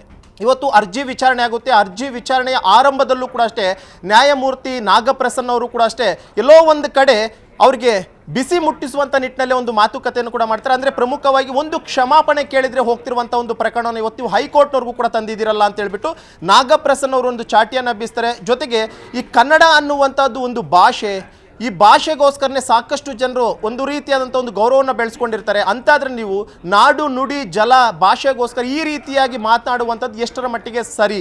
ಅವರ ಭಾವನೆಗಳ ಜೊತೆ ಆಟ ಆಡೋದಕ್ಕೆ ಯಾರವರು ಅನ್ನುವಂಥ ನಿಟ್ಟಿನಲ್ಲೂ ಕೂಡ ಅಷ್ಟೇ ಅವರು ಒಂದಷ್ಟು ಪ್ರಶ್ನೆಗಳನ್ನು ಧ್ಯಾನ್ ಚೆನ್ನಪ್ಪ ಅವ್ರಿಗೆ ಕೇಳ್ತಾರೆ. ಈ ಒಂದು ಸಂದರ್ಭದಲ್ಲಿ ಅವರು ಕೂಡ ಅಷ್ಟೇ ನಟ ಕಮಲ್ ಹಾಸನ್ ಈ ಒಂದು ಕನ್ನಡ ಭಾಷೆಯನ್ನು ಕೀಳಾಗಿ ಮಾತನಾಡಿಲ್ಲ ಅನ್ನುವಂಥ ನಿಟ್ಟಿನಲ್ಲಿ ಅವರು ಕೂಡ ವಾದವನ್ನು ಮಂಡನೆ ಮಾಡ್ಕೊಂಡು ಬಂದಿರ್ತಾರೆ. ಜೊತೆಗೆ ಪ್ರಮುಖವಾಗಿ 300 ಕೋಟಿ ರೂಪಾಯಿಯಷ್ಟು ಅವರು ಚಿತ್ರಕ್ಕೆ ಅವರು ಹೂಡಿಕೆಯನ್ನು ಮಾಡ್ಕೊಂಡಿದ್ದಾರೆ. ನಿರ್ಮಾಪಕರು, ನಿರ್ದೇಶಕರು ಬಂಡವಾಳವನ್ನು ಹಾಕಿದ್ದಾರೆ. ಅಂಥ ಫಿಲಿಮ್ನ ಏಕಾಏಕಿ ನೀವು ಪ್ರಸಾರವನ್ನು ಸ್ಥಗಿತ ಮಾಡಿದ್ರೆ ಹೇಗೆ ಅನ್ನುವಂಥ ನಿಟ್ಟಿನಲ್ಲಿ ವಾದ ಮಾಡ್ತಾರೆ. ಮಧ್ಯಾಹ್ನ ಇವತ್ತು 2:00ವರೆಗೆ ವಾದ ಮತ್ತು ಪ್ರತಿವಾದವನ್ನು ಆಲಿಸ್ತೀನಿ ಅಂತ ಹೇಳಿದ್ರು. 2:00ವರೆಗೆ ಆರಂಭದಲ್ಲೂ ಕೂಡ ಅಷ್ಟೇ ಒಂದು ಪತ್ರವನ್ನು ಧ್ಯಾನ್ ಚೆನ್ನಪ್ಪ ಅವರು ನಾಗಪ್ರಸನ್ನ ಅವ್ರ ಮುಂದೆ ಹೇಳ್ತಾರೆ, ಈ ಕಮಲ್ ಹಾಸನ್ ಒಂದು ಪತ್ರವನ್ನು ಕೂಡ ಅಷ್ಟೇ ಫಿಲಿಂ ಚೇಂಬರ್ಗೆ ಬರೆದಿದ್ದಾರೆ ಅಂತ ಹೇಳ್ಬಿಟ್ಟು ಆ ಒಂದು ಪತ್ರವನ್ನು ಓದುವಂತೆ ಕೂಡ ಅಷ್ಟೇ ಹೈಕೋರ್ಟ್ ಹೇಳುತ್ತೆ. ಆಗ ಅದರಲ್ಲಿ ಎಲ್ಲಿಯೂ ಕೂಡ ಅಷ್ಟೇ ಕ್ಷಮಾಪಣೆಯ ಪದವನ್ನು ಕೂಡ ಬಳಕೆ ಮಾಡಿಲ್ಲ, ಬದಲಾಗಿ ಯಾವುದೇ ಅವಮಾನವನ್ನು ನಾನು ಮಾಡಿಲ್ಲ ಅನ್ನುವ ನಿಟ್ಟಲ್ಲಿ ಅವರು ಸುದೀರ್ಘವಾಗಿ ಸುಮಾರು 2 ಪುಟಗಳ ಪತ್ರವನ್ನು ಫಿಲಿಂ ಚೇಂಬರ್ಗೆ ಬರೆದಿರ್ತಾರೆ. ಆದರೆ ಎಲ್ಲೋ ಒಂದು ಕಡೆ ಇದೆಲ್ಲವೂ ಕೂಡ ಓಕೆ, ಆದರೆ ಕ್ಷಮಾಪಣೆ ಅನ್ನುವಂಥ ಒಂದು ಪದವನ್ನು ಯಾಕೆ ಇವರು ಬಳಕೆ ಮಾಡಿಲ್ಲ, ಆ ಒಂದು ಪದವನ್ನು ಬಳಕೆ ಮಾಡಿದ್ರೆ ಈ ಒಂದು ಕೇಸ್ ಮುಕ್ತಾಯ ಆಗ್ತಿತ್ತಲ್ಲ ಅನ್ನುವಂಥ ನಿಟ್ಟಲ್ಲೂ ಕೂಡ ಅಷ್ಟೇ ನಾಗಪ್ರಸನ್ನ ಅವರ ಪೀಠ ಅಭಿಪ್ರಾಯ ವ್ಯಕ್ತ ಮಾಡುತ್ತೆ. ಕೊನೆಗೆ ಧ್ಯಾನ್ ಚೆನ್ನಪ್ಪನು ಕೂಡ ಅಷ್ಟೇ ಈ ಒಂದು ಪ್ರಕರಣದ ಒಂದು ವಿಚಾರಣೆಯನ್ನ 1 ವಾರಗಳ ಕಾಲ ಮುಂದೂಡಿ ಅನ್ನುವಂಥ ಒಂದು ಮನವಿಯನ್ನು ಮಾಡ್ಕೊತಾರೆ. ಜೊತೆಗೆ ಅವರ ಒಂದು ಆರ್ಗ್ಯುಮೆಂಟ್ ಯಾವ ರೀತಿಯಾಗಿತ್ತು ಅಂತಂದರೆ, ನಾವು ಜೂನ್ 5ನೇ ತಾರೀಕಿನಂದು ಫಿಲಿಮ್ ರಿಲೀಸ್ ಮಾಡೇ ಮಾಡ್ತೀವಿ, ಕರ್ನಾಟಕದಲ್ಲಿ ಆಗಿಲ್ಲ ಅಂತಂದರೆ ಬೇಡ, ನಾವು ಬೇರೆ ಭಾಷೆಗಳಲ್ಲಿ ಫಿಲಿಮನ್ನು ರಿಲೀಸ್ ಮಾಡ್ಕೊಳ್ತೀವಿ ಅನ್ನೋ ತಿಟ್ಲರ್ ಅವರು ಕೂಡ ವಾದ ಮಾಡಿದ್ರು. ಎಲ್ಲೋ ಒಂದು ಈ ರೀತಿಯಂಥ ಮೊಂಡು ವಾದವೇ ಇವತ್ತು ಈ ಒಂದು ಪ್ರಕರಣವನ್ನು 1 ವಾರದ ಕಾಲ ಮುಂದೂಡೋದಕ್ಕೆ ಮಾಡ್ಕೊಂಡು ದಾರಿ ಮಾಡಿಕೊಡ್ತಾ ಅಂತ ಹೇಳ್ಬೋದು. ಯಾಕಂದರೆ ಜೂನ್ 10ನೇ ತಾರೀಕಿನಂದು ಮಧ್ಯಾಹ್ನ 3:30ಕ್ಕೆ ಒಂದು ಅರ್ಜಿ ವಿಚಾರಣೆಯನ್ನು ಮಾಡ್ಕೊಳ್ತೀವಿ. ಅಲ್ಲಿವರೆಗೂ ನೀವೇನಾದರೂ ವಾಣಿಜ್ಯ ಮಂಡಳಿಯೊಂದಿಗೆ ಏನಾದರೂ ಚರ್ಚೆ ಮಾಡ್ಕೊಂಡು ನೀವು ಒಂದು ನಿರ್ಧಾರಕ್ಕೆ ಬರೋವಾಗಿದ್ರೆ ಬನ್ನಿ, ಅಷ್ಟೊತ್ತಿಗೆ ಏನಾದ್ರು ನೀವು ಕ್ಷಮಾಪಣೆಯನ್ನು ಕೇಳಿ ಒಂದು ಪ್ರಕರಣವನ್ನು ನೀವೇ ಏನಾದರೂ ಇತ್ಯರ್ಥ ಮಾಡ್ಕೊಳ್ಳೋಂಗಿದ್ರೆ ಮಾಡ್ಕೊಳ್ಳಿ, ಇಲ್ಲ ಅಂತಂದರೆ 3:00ವರೆಗೆ ನಾವು ಅರ್ಜಿ ವಿಚಾರಣೆನ ಜೂನ್ 10ನೇ ತಾರೀಕಿನಿಂದ ಕೈಗೊಳ್ತೀವಿ ಅಂತ ಹೇಳ್ಬಿಟ್ಟು ಹೈಕೋರ್ಟ್ನ ಪೀಠ ಈಗಾಗಲೇ ಒಂದು ಆದೇಶವನ್ನು ಕೊಟ್ಟಿದೆ. ಎಲ್ಲೋ ಒಂದು ಕಡೆ ಇದು ಕಮಲ್ ಹಾಸನ್ಗೆ ಒಂದು ದೊಡ್ಡ ಮಟ್ಟದ ಶಾಕ್ ಅಂತ ಹೇಳ್ಬೋದು. ಯಾಕಂದರೆ ದುರಹಂಕಾರದ ಪರಮಾವಧಿಯಿಂದ ಇದ್ದಂತಹ ಕಮಲ್ ಹಾಸನ್ನು ನಾನು ನ್ಯಾಯದ ಮೂಲಕ ಕೋರ್ಟ್ನ ಮೂಲಕವಾಗಿ ನ್ಯಾಯವನ್ನು ಪಡ್ಕೊಳ್ತೀನಿ, ಯಾವುದೇ ಕಾರಣಕ್ಕೂ ಕ್ಷಮಾಪಣೆಯನ್ನು ಕೇಳಲ್ಲ ಅಂತ ಹೇಳಿದ್ರು. ಇಲ್ಲ ಒಂದು ಕಡೆ ಕೋರ್ಟ್ ಕೂಡ ಅಷ್ಟು ಇವತ್ತು ಚೀಮಾರಿ ಹಾಕಿರುವಂಥದ್ದು. ಒಂದು ರೀತಿ ಕಮಲ್ ಹಾಸನ್ಗೆ ಇವತ್ತು ಕೋರ್ಟ್ ಕೊಟ್ಟಂಥ ಒಂದು ಆದೇಶ ಏನಿದೆ ಇದು ಒಂದು ದೊಡ್ಡ ಮಟ್ಟದ ಭಿಕ್ಷಾ ಕೊಟ್ಟಿದೆ. ಯಾಕಂದರೆ ನಾನು ಕ್ಷಮೆ ಕೇಳದೇನೆ ಜೂನ್ 5ನೇ ತಾರೀಕಿನ ಏನು ನನ್ನ ಫಿಲಿಂ ರಿಲೀಸ್ ಆಗ್ತಿದೆ, ಕರ್ನಾಟಕದ ಥಿಯೇಟರ್ನಲ್ಲೂ ಕೂಡ ಅಷ್ಟೇ ಫಿಲಿಂ ರಿಲೀಸ್ ಮಾಡ್ಕೊಳ್ತೀವಿ ಅನ್ನುವಂಥ ಒಂದು ಆಸೆಯನ್ನು ಇಟ್ಕೊಂಡಿದ್ರು. ಎಲ್ಲೋ ಒಂದು ಕಡೆ ಇವತ್ತು ಹೈಕೋರ್ಟ್ನ ಆದೇಶ ಈ ಒಂದು ಆಸೆಗೆ ತಣ್ಣೀರೆರ್ಚಿದೆ ಅಂತ ಹೇಳ್ಬೋದು. ಆದರೆ ಹೈಕೋರ್ಟ್ ಒಂದು ಆರ್ಡರ್ನಲ್ಲಿ ಇನ್ನೊಂದು ಸ್ಪೆಸಿಫಿಕ್ ಆಗಿ ಹೇಳಿರುವಂಥದ್ದು ಏನು ಅಂತಂದರೆ, 1 ವಾರದಲ್ಲಿ ಏನಾದರೂ ನೀವು ವಾಣಿಜ್ಯ ಮಂಡಳಿಯೊಂದಿಗೆ ನೀವು ಮಾತುಕತೆಯನ್ನು ಮಾಡ್ಕೊಂಡು ಇತ್ಯರ್ಥ ಮಾಡ್ಕೊಳ್ತೀವಿ ಅಂದರೆ ಮಾಡ್ಕೊಳ್ಬಹುದು ಅಂತ ಹೇಳಿದರೆ, ಅದು ಯಾವ ರೀತಿಯಾಗಿ ಅದು ಇತ್ಯರ್ಥ ಆಗುತ್ತೆ, ಒಂದು ವೇಳೆ ಕಮಲ್ ಹಾಸನ್ ಇವತ್ತಾಗಿರ್ಬೋದು ನಾಳೆ ಆಗಿರ್ಬೋದು ಏನೋ ಕ್ಷಮಾಪಣೆಯನ್ನು ಕೇಳುವಂಥದ್ದು ಏನಾದರೂ ಮಾಡ್ತಾರಾ, ಅಥವಾ ಇದೇ ರೀತಿ ಮೊಂಡಿಗೆ ಬಿದ್ದು ಯಾವುದೇ ಕಾರಣಕ್ಕೂ ನಾನು ಕ್ಷಮಾಪಣೆಯನ್ನು ಕೇಳೋದಿಲ್ಲ, ಏನಾಗುತ್ತೋ ಅದಾಗಲಿ, ಕರ್ನಾಟಕದಲ್ಲಿ ತನ್ನ ಚಿತ್ರ ಓಡಲಿಲ್ಲ ಅಂದರೂ ಪರವಾಗಿಲ್ಲ ನಾನು ಯಾವುದೇ ಕಾರಣಕ್ಕೂ ಕ್ಷಮಾಪಣೆಯನ್ನು ಕೇಳಿಲ್ಲ ಅಂತ ಏನಾದರೂ ಹಠ ಇಟ್ಕೊಂಡು ಕೂರ್ತಾರಾ ಏನು ಅನ್ನುವಂಥದ್ದನ್ನು ಬಹುತೇಕ ನಾವು ಮುಂದಿನ ದಿನಗಳಲ್ಲಿ ನೋಡಬೇಕಾಗಿರುತ್ತೆ. ನವಿತಾ, ಮಂಜುನಾಥ್, ಈಗ ಅಂದ್ರೆ 1 ವಾರಗಳ ಕಾಲ ಮತ್ತೆ ಅವಕಾಶವನ್ನ ಕೋರ್ಟ್ ಕೂಡ ಕೊಟ್ಟಿದೆ, ಎಲ್ಲರೂ ಕೊಟ್ಟರು. ಈಗ ಅವರಿಗೆ ದಿನಗಳ ಮೇಲೆ ದಿನಗಳನ್ನ ಕೊಟ್ಟರು, ನೀವು ಕ್ಷಮೆ ಕೇಳಿ ಅಂತ ಹೇಳಿ. ಚಲನಚಿತ್ರ ವಾಣಿಜ್ಯ ಮಂಡಳಿಯೂ ಕೂಡ ಕೊಡ್ತು, ಅವರನ್ನೇ ಕಾಂಟ್ಯಾಕ್ಟ್ ಮಾಡುವಂತ ಕೆಲಸ ಮಾಡ್ತು. ಆದ್ರೆ ಯಾವುದಕ್ಕೂ ಕೂಡ ಬಗ್ಲಿಲ್ಲ, ನಾನು ಕ್ಷಮೆ ಕೇಳಲ್ಲ ಅನ್ನೋದೇ ಒಂದೇ ಒಂದು ವಾದ ಕಮಲ್ ಹಾಸನದು. ಒಂದು ವೇಳೆ ಕ್ಷಮೆ ಕೇಳಿದರೆ ಇಮಿಡಿಯೇಟ್ ಆಗಿ ಚಿತ್ರ ರಿಲೀಸ್ ಮಾಡಬಹುದಾ, ಅಥವಾ 10ರ ನಂತರವೇ ಚಿತ್ರವನ್ನ ರಿಲೀಸ್ ಮಾಡಬೇಕಾ? ನವಿತಾ, ಒಂದು ವೇಳೆ ಏನಾದರೂ ಕಮಲ್ ಹಾಸನ್ನು ಒಂದು ವೇಳೆ ಕ್ಷಮಾಪಣೆಯನ್ನು ಕ್ಷಮೆಯನ್ನು ಕೋರಿದ್ರು ಅಂತಂದರೆ ಇಮಿಡಿಯೇಟಾಗಿ ಅದನ್ನು ಕೋರ್ಟ್ನ ಗಮನಕ್ಕೆ ತರಬೇಕಾಗಿರುತ್ತೆ. ಯಾಕಂದರೆ ಈ ಒಂದು ಪ್ರಕರಣದ ಒಂದು ವಿಚಾರಣೆಯನ್ನು ಜೂನ್ 10ನೇ ತಾರೀಕಿಗೆ ಕೋರ್ಟ್ ಈಗಾಗಲೇ ಮುಂದೂಡಿರುವಂಥದ್ದು. ಅಷ್ಟರೊಳಗಾಗಿ ಏನಾದರೂ ಇವ್ರು ಇತ್ಯರ್ಥವನ್ನು ಮಾಡಿಕೊಂಡ್ರು, ಅಥವಾ ಫಿಲಿಂ ಚೇಂಬರ್ ಜೊತೆ ಮಾತುಕತೆಯನ್ನು ಮಾಡಿದ್ರು, ಕನ್ನಡ ಪರ ಸಂಘಟನೆಗಳ ಜೊತೆ ಮಾತುಕತೆಯನ್ನು ಮಾಡಿದ್ರು, ಈ ಒಂದು ವೇಳೆಯಲ್ಲಿ ಏನಾದರೂ ಕಮಲ್ ಹಾಸನ್ ಏನಾದರೂ ಕ್ಷಮೆಯನ್ನು ಕೇಳ್ತಾ ಇದ್ದೀನಿ ಅಂತ ಏನಾದರೂ ಒಂದು ವಿಡಿಯೋವನ್ನು ಮಾಡುವಂಥದ್ದಾಗಿರ್ಬೋದು, ಅಥವಾ ಮತ್ತೊಂದು ಪತ್ರವನ್ನು ಬರೆಯುವ ಮುಖಾಂತರವಾಗಿ ಏನೋ ಕ್ಷಮೆ ಕೇಳಿದ್ರು ಅಂತಂದರೆ ಇಮಿಡಿಯೇಟ್ ಆಗಿ ಕನ್ನಡ ಚಲನಚಿತ್ರ ವಾಣಿಜ್ಯ ಮಂಡಳಿಯವರು ಅದನ್ನು ಕೋರ್ಟ್ನ ಗಮನಕ್ಕೆ ತರಬೇಕಾಗಿರುತ್ತೆ. ಕೋರ್ಟ್ನ ಗಮನಕ್ಕೆ ತಂದು ಈ ರೀತಿಯಾಗಿ ನಟ ಕಮಲ್ ಹಾಸನ್ ಅವರು ಕ್ಷಮೆಯನ್ನು ಕೇಳಿದ್ದಾರೆ, ಇದಕ್ಕೆ ಈ ಒಂದು ಗೊಂದಲ ಅನ್ನುವಂಥದ್ದು ತೆರೆ ಎಳೆದಿದೆ, ನೀವು ಬೇಕಾದರೆ ಕೋರ್ಟ್ ಏನು ಬೇಕಾದರೂ ನಿರ್ಧಾರನ ಮಾಡ್ಬೋದು, ಒಂದು ವೇಳೆ ಅವ್ರು ಕೇಳ್ದಂಗೆ ಫಿಲಿಂ ರಿಲೀಸ್ಗೆ ಪರ್ಮಿಷನ್ ಬೇಕಾದರೂ ಕೊಡ್ಬೇಕು, ನಮ್ದು ಯಾವುದೇ ರೀತಿಯಂಥ ಅಭ್ಯಂತರ ಇಲ್ಲ ಅನ್ನುವಂಥದ್ದನ್ನು ವಾಣಿಜ್ಯ ಮಂಡಳಿಯವರು ಮತ್ತು ಇವರು ಹೇಳಬೇಕಾಗಿರುತ್ತೆ. ಆ ಒಂದು ನಿಟ್ಟಿನಲ್ಲಿ ಬಹುತೇಕ ಕೋರ್ಟ್ ಕೂಡ ಅಷ್ಟು 1 ವಾರದ ಕಾಲ ಗಡುವನ್ನು ಕೊಟ್ಟಿರುವಂಥದ್ದು. ಯಾಕಂದರೆ ಅರ್ಜಿ ವಿಚಾರಣೆಗೆ ಇನ್ನೂ ಕೂಡ ಅಷ್ಟೇ 7 ದಿನಗಳ ಕಾಲ ಬಾಕಿ ಇದೆ. ಆ 7 ದಿನದಲ್ಲಿ ಏನಾದರೂ ಇವರು ಅರ್ಜಿಯನ್ನು ಇತ್ಯರ್ಥ ಮಾಡಿಕೊಂಡು ಪ್ರಕರಣವನ್ನು ಇತ್ಯರ್ಥ ಮಾಡಿಕೊಂಡು ಅಂದರೆ ಕೋರ್ಟ್ನ ಗಮನಕ್ಕೆ ಹೋಗ್ಬಿಟ್ಟು ತದನಂತರ ಕೋರ್ಟ್ನ ಮುಖಾಂತರವಾಗಿ ಆದೇಶವನ್ನು ಮಾಡಿಸ್ಕೊಂಡು ಫಿಲಿಂ ರಿಲೀಸ್ ಮಾಡ್ಕೊಳ್ಬಹುದು. ನವಿತಾ, ಓಕೆ, ಹಾಗೆ ಸಂಪರ್ಕದಲ್ಲಿರಿ ಮಂಜುನಾಥ್. ಇನ್ನು ಕನ್ನಡಿಗರ ಭಾವನೆಗೆ ಇನ್ನಾದ್ರೂ ಸ್ಟಾರ್ ನಟ ಕಮಲ್ ಹಾಸನ್ ಸ್ಪಂದಿಸ್ತಾರಾ? ಹೈಕೋರ್ಟ್ ಅಭಿಪ್ರಾಯಕ್ಕೆ ತಲೆ ಬಾಗ್ತಾರಾ? ಯಾವುದೇ ವಿಷಮ ಸ್ಥಿತಿಯಲ್ಲಿ ವಿವೇಚನೆ ಮುಖ್ಯ ಅಂತ ಹೇಳಿ ಇವತ್ತಿನ ವಿಚಾರಣೆಯನ್ನ ಮುಕ್ತಾಯ ಮಾಡಿದ್ದಾರೆ ನ್ಯಾಯಾಧೀಶರು. ಕಮಲ್ಗೆ ವಿವೇಚನೆಯ ಪಾಠವನ್ನ ಮಾಡಿದೆ ಹೈಕೋರ್ಟ್. ವಿವೇಚನೆಯನ್ನ ತೋರ್ತಾರಾ ಅನ್ನೋದೇ ಈಗಿರುವ ಪ್ರಶ್ನೆ, ಅಥವಾ ಉದ್ದಟತನವನ್ನ ಮುಂದುವರಿಸ್ತಾರಾ? ನಾನು ನಡೆದಿದ್ದೆ ದಾರಿ ಅನ್ನುವ ರೀತಿಯಾಗಿ ಹೋಗ್ತಾ ಇದ್ದಾರೆ ಕಮಲ್ ಹಾಸನ್ ಅವರು. ತಾನು ಯಾವ ರಾಜ್ಯದಲ್ಲಿ ಸಿನಿಮಾಗಳನ್ನ ಮಾಡಿದೆ, ಅಲ್ಲಿನ ಜನರ ಪ್ರೀತಿಯನ್ನ ಪಡ್ಕೊಂಡೆ, ಅದರಿಂದ ತನ್ನ ನೆಲೆ ಏನು ಅನ್ನೋದನ್ನ ಒಂದು ಚೂರು ಅರ್ಥ ಮಾಡ್ಕೊಳ್ಳಿಲ್ಲ. ತನಗೆ ಒಂದು ಭಾಷೆ, ತನ್ನ ನೆಲದಲ್ಲಿ ಇರುವಂತಹ ಭಾಷೆ ಮಾತ್ರ ಮುಖ್ಯ, ಅಲ್ಲಿನ ಜನರ ಪ್ರೀತಿ ಮಾತ್ರ ಮುಖ್ಯ ಅಂತ ಹೇಳಿದ್ರೆ ಬೇರೆ ಭಾಷೆಗಳ ಬಗ್ಗೆ ಯಾಕೆ ಅವಹೇಳನವನ್ನ ಮಾಡಬೇಕಾಗಿತ್ತು? ಇದೀಗ ವಿವೇಚನೆಯ ಪಾಠವನ್ನ ಮಾಡಿದೆ ಹೈಕೋರ್ಟ್. ಆ ಹೈಕೋರ್ಟ್ನ ಅಭಿಪ್ರಾಯಕ್ಕೆ ತಲೆಬಾಗ್ತಾರಾ? ಯಾವುದೇ ವಿಷಮ ಸ್ಥಿತಿಯಲ್ಲಿ ವಿವೇಚನೆ ಮುಖ್ಯ ಅನ್ನೋದನ್ನ ಹೈಕೋರ್ಟ್ ಅವರಿಗೆ ಹೇಳಿದೆ.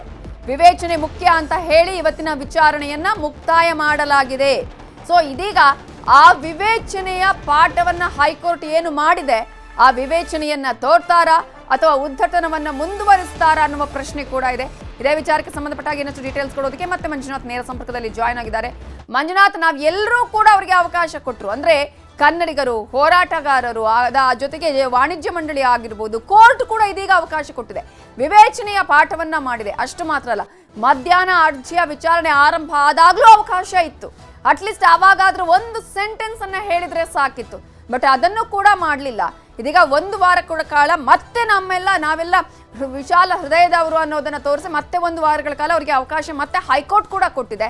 ಇಂತಹ ಸಂದರ್ಭದಲ್ಲಿ ವಿವೇಚನೆಯ ಬಗ್ಗೆ ಕೂಡ ಪಾಠ ಮಾಡಿದೆ. ಇದು ಎಲ್ಲರಿಗೂ ಕೂಡ ಪಾಠ ಆಗ್ಬೇಕು ಅಂತ, ಯಾರು ಕನ್ನಡದ ಬಗ್ಗೆ, ಕನ್ನಡಿಗರ ಬಗ್ಗೆ, ಇಲ್ಲಿನ ನೆಲ ಜಲ ಭಾಷೆಯ ಬಗ್ಗೆ ಮಾತಾಡ್ತಾರೋ ಇದು ಎಲ್ರಿಗೂ ಪಾಠ ಆಗುವಂತಹ ನಿಟ್ಟಿನಲ್ಲಿ ಹೈಕೋರ್ಟ್ ಒಂದು ದಿಟ್ಟ ಸೂಚನೆಯನ್ನ, ಆದೇಶವನ್ನ ಕೊಟ್ಟಿದೆ ಅಂತ ಹೇಳಬಹುದಾ, ಹೇಗೆ?